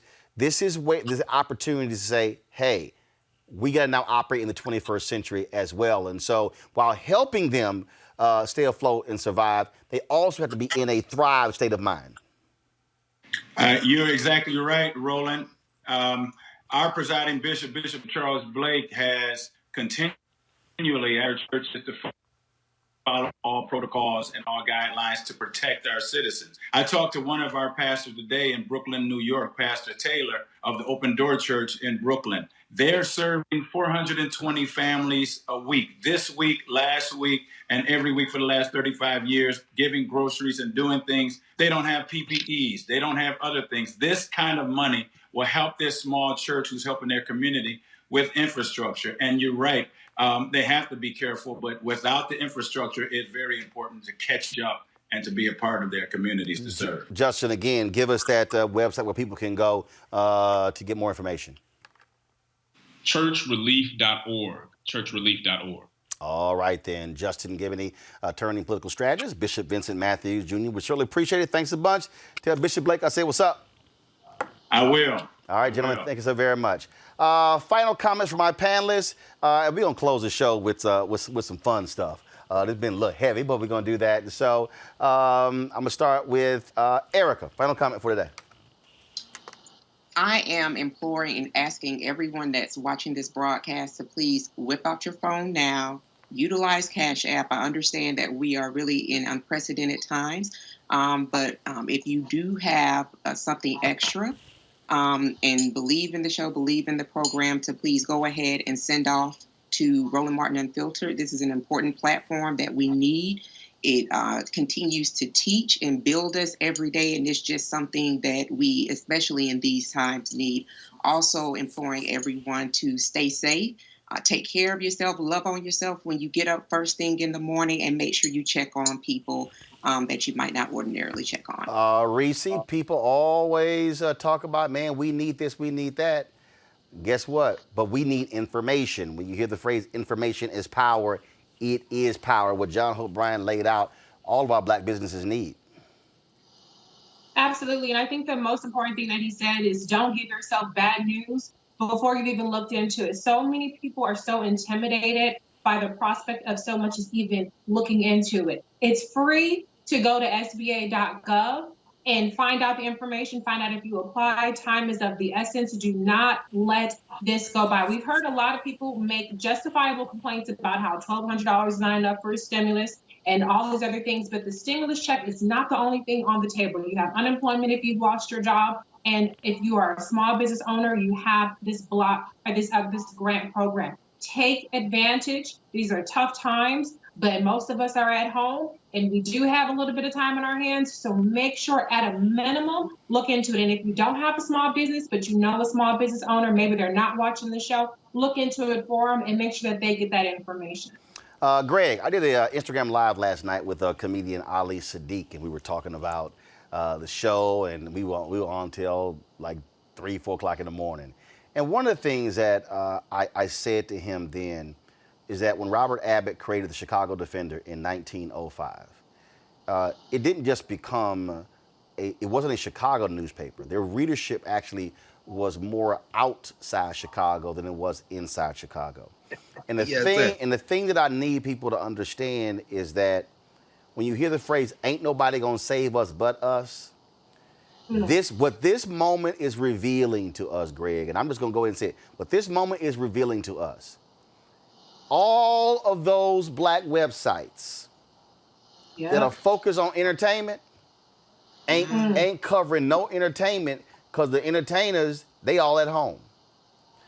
This is what I've been saying about why you got to have news and information.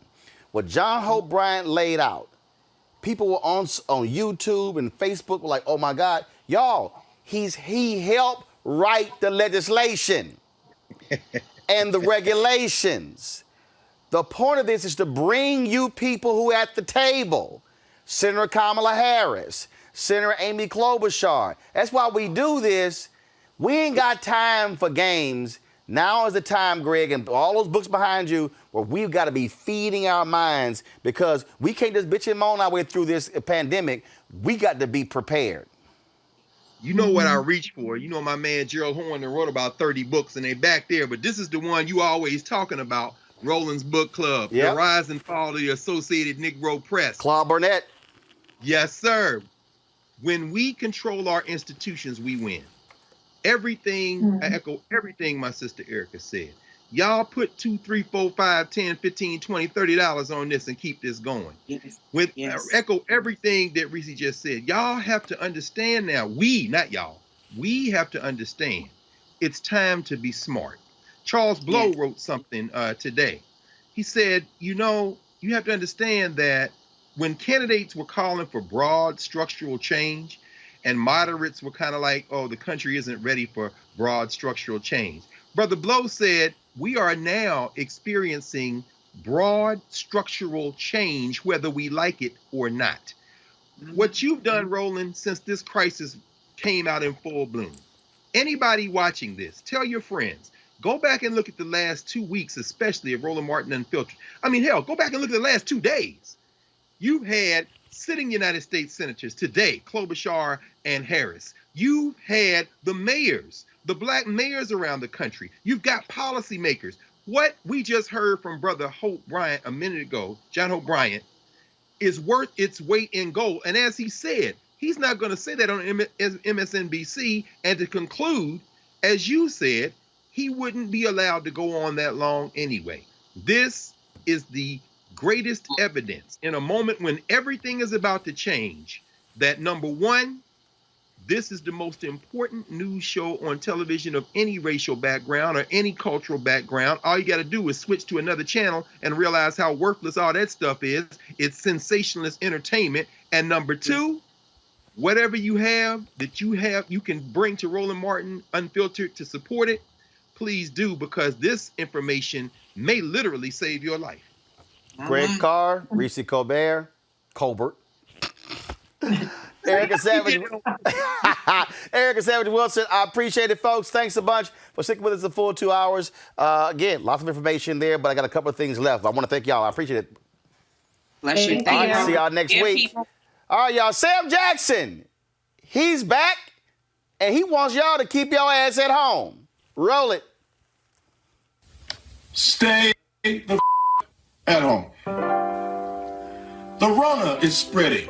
This is no joke. It's no time to work or roam. The way you can fight it is simple, my friends. Just stay the at home. Now, technically, I'm not a doctor, but listen when I read a poem.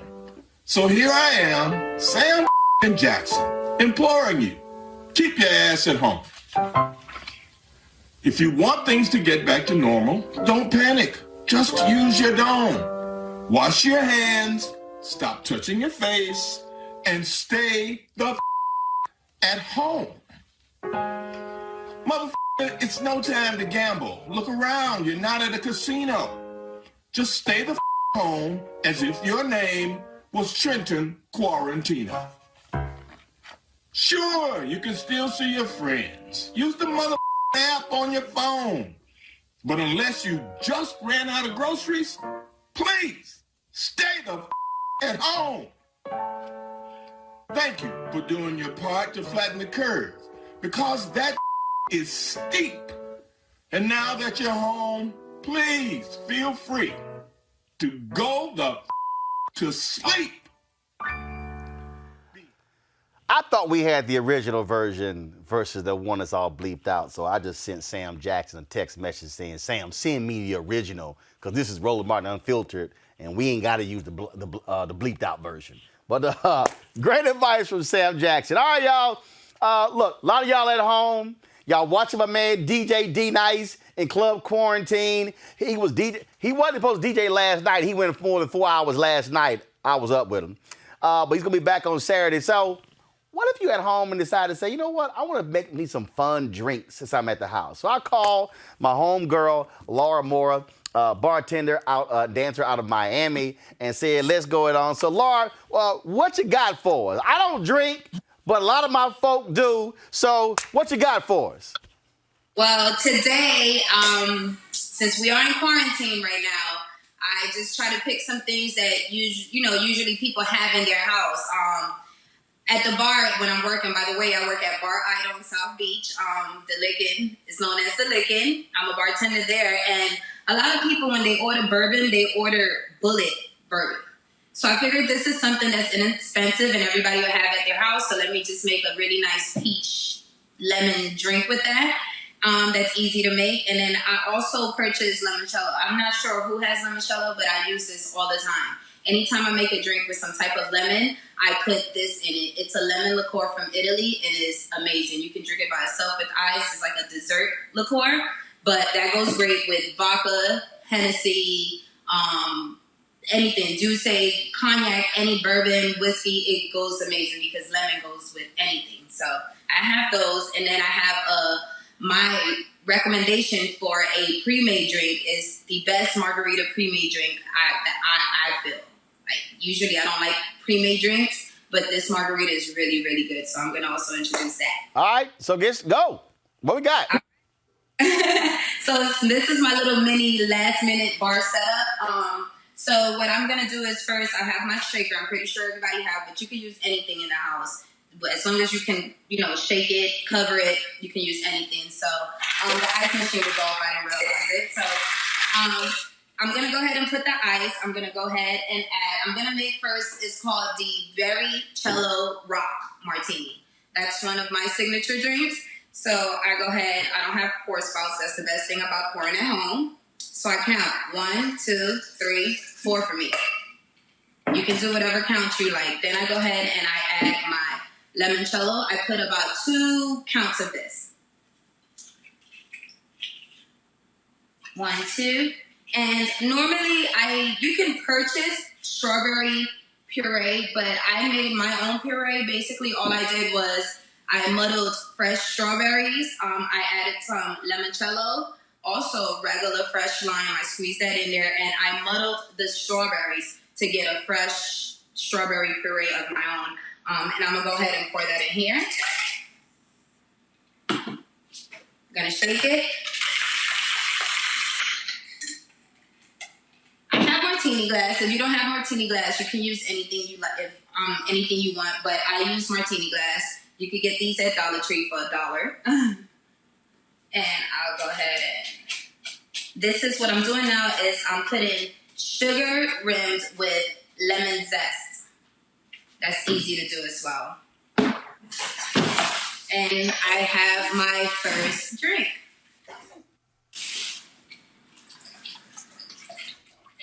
All right.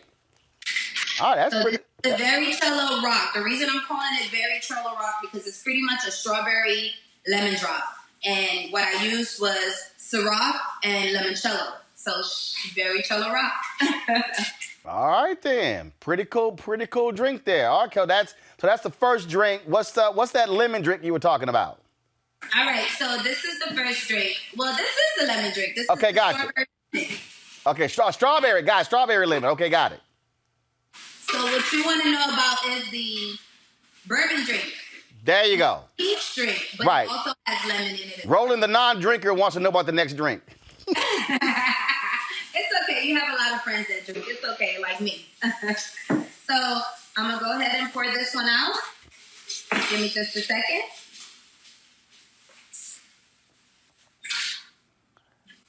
So I'm going to go ahead and pour this out, and I'm going to go ahead and put the rest of the ice. I'm sorry, guys. My machine stopped running, so I had to go out and get some ice. So I go ahead and I pour the bourbon. All right. So you're not a drink. Did you drink before, Roland? I've never drank in my life. Never have. I've never drank anything. I've never drank alcohol. Not when I pledged, not when I went over, not when I got married the first or the second time, 18th, 21st, 40th, 50th. Never drank in my life. Look, I'm crazy enough. I don't need no alcohol. You know what? Okay. I get you.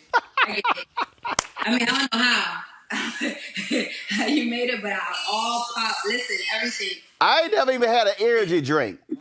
I don't even drink coffee. So, look, I don't need no help. I drink coffee. Well, I started drinking coffee when I was working at my job. No, I'm good.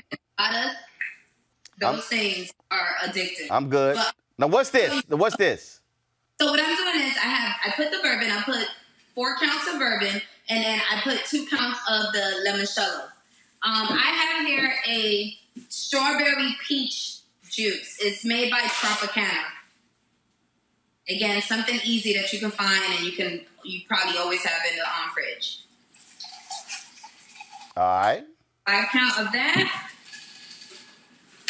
I go ahead and shake it. Put some more ice in my cup. And you have an amazing lemon peach bourbon drink. All right then. Look at you showing your skills. ATL. Since this is a peach bourbon drink, I'm gonna call it ATL. All right. Well, you showing your skills. All right. Now you got one more drink for us, right? Yeah, the easiest drink. Okay. All right. The closing drink. Bring it home. So my pre-made drink is the margarita. I know everybody likes margarita. This is a pre-made margarita. It's from Rancho La Gloria. This is something that I just happened to pick up at the grocery store. I wanted to drink again. I really don't like pre-made drinks. I didn't feel like making a margarita. I don't know why margaritas are my least favorite drinks to make, but I like them. But this is amazing. You can put this over some ice and put it in a blender and make it like a slushie. And you can just make it with ice in a cup. You can go ahead and rim your cup the same way I did the martini glass. You just go ahead and rim it. Put the ice on the rim. Sorry, the rim on the cup. You go ahead and put your ice. You just pour it. This is the easiest one because it's not, a drink I made up. Oh yeah, there you go. Yeah, you ain't got to mix nothing, so you just shake it up and pour. Exactly, but this is a brand that I do recommend for a pre-made tequila. Oh, trust me. My parents, they do drink, and they love visiting me because people give me alcohol for some damn reason, and they love drinking, and so they can't visit me obviously because of coronavirus. So they are watching right now. Trust me, my dad probably will be sending my sister out to buy that probably tonight. It's Rancho La Gloria. You can find it anywhere. You can find it at Walmart, Target, any liquor store, but usually they have it like at Walmart and Target and things like that, and it's no more than $10. This bottle cost me, actually this size bottle is like $20, but the smaller bottles are like $8, $10. Got it. Very, economical, so I suggest you go ahead and get it, definitely. All right, peeps. Pour it, and you have your margarita. All right. Well, Laura, I appreciate it, folks. I want y'all to follow Laura on Instagram at MSLAURAMORA, Miss Laura Mora. Her Cash App is $Miss Laura Mora, #1, Miss MSLAURAMORA1. And I have encouraged Laura to do some bartending videos and some live stuff. So I'll be pushing some of her stuff out on social media so she can give some of his advice. Because again, look, I don't know how to make no drink. I don't know how to make no drink at all. I'll buy the alcohol for a party. Yes, somebody else do it. But I want y'all to aren't you a bartender? No, I ain't no bartender, baby. Look, you don't want me buying the alcohol. You do not want me mixing nothing, because that ain't what I do. But Laura, I appreciate it. Folks, follow her on Instagram. I'll share the Cash App. Laura, thanks for the drinks. And again, people at home. Thank you so much for giving me this opportunity. I know we all out here without jobs. There's things that we can do. Roland, thank you so much for pushing me and motivating me to do this. After we get off, I'm making my first video, and you'll see it. All right, and I'll share it. Thanks a bunch. Thank you. Have a good one. Thank you. I want to thank everybody who's watched today's show. A lot of y'all have given on YouTube. Also, people have been sending via Cash App and PayPal. Again, folks, our goal is to keep this show going. We got great information for you. To have Senator Kamala Harris, Senator Amy Klobuchar, to have a Justin and a Bishop, John Hope Bryant, plus our panelists. I mean, phenomenal. We got a great show lined up for you tomorrow as well. We're going to keep driving this thing to make sure our people are fully aware, safe, protected from coronavirus. You getting the top medical experts, the top business experts, top political experts, top religious experts. And we putting together this promo right now, that's going to show all the black experts we've had discussing coronavirus, because that's why we do what we do, unapologetically and unfiltered. Support us at Roland Martin Unfiltered. Join our Bring the Funk fan club. And I'm telling you, I got 2.6 million followers. If 20,000 of our fans did $50 each, show's completely paid for. Everybody's paid. And we're going to do we did 350 hours of original content last year. We're going to do 400 hours this year. Ain't nobody else in the black media space doing what we do. We appreciate y'all's support. I got to go. I'll see y'all tomorrow. And shout out to my man who made my outfit. He's from Nigeria. I appreciate that.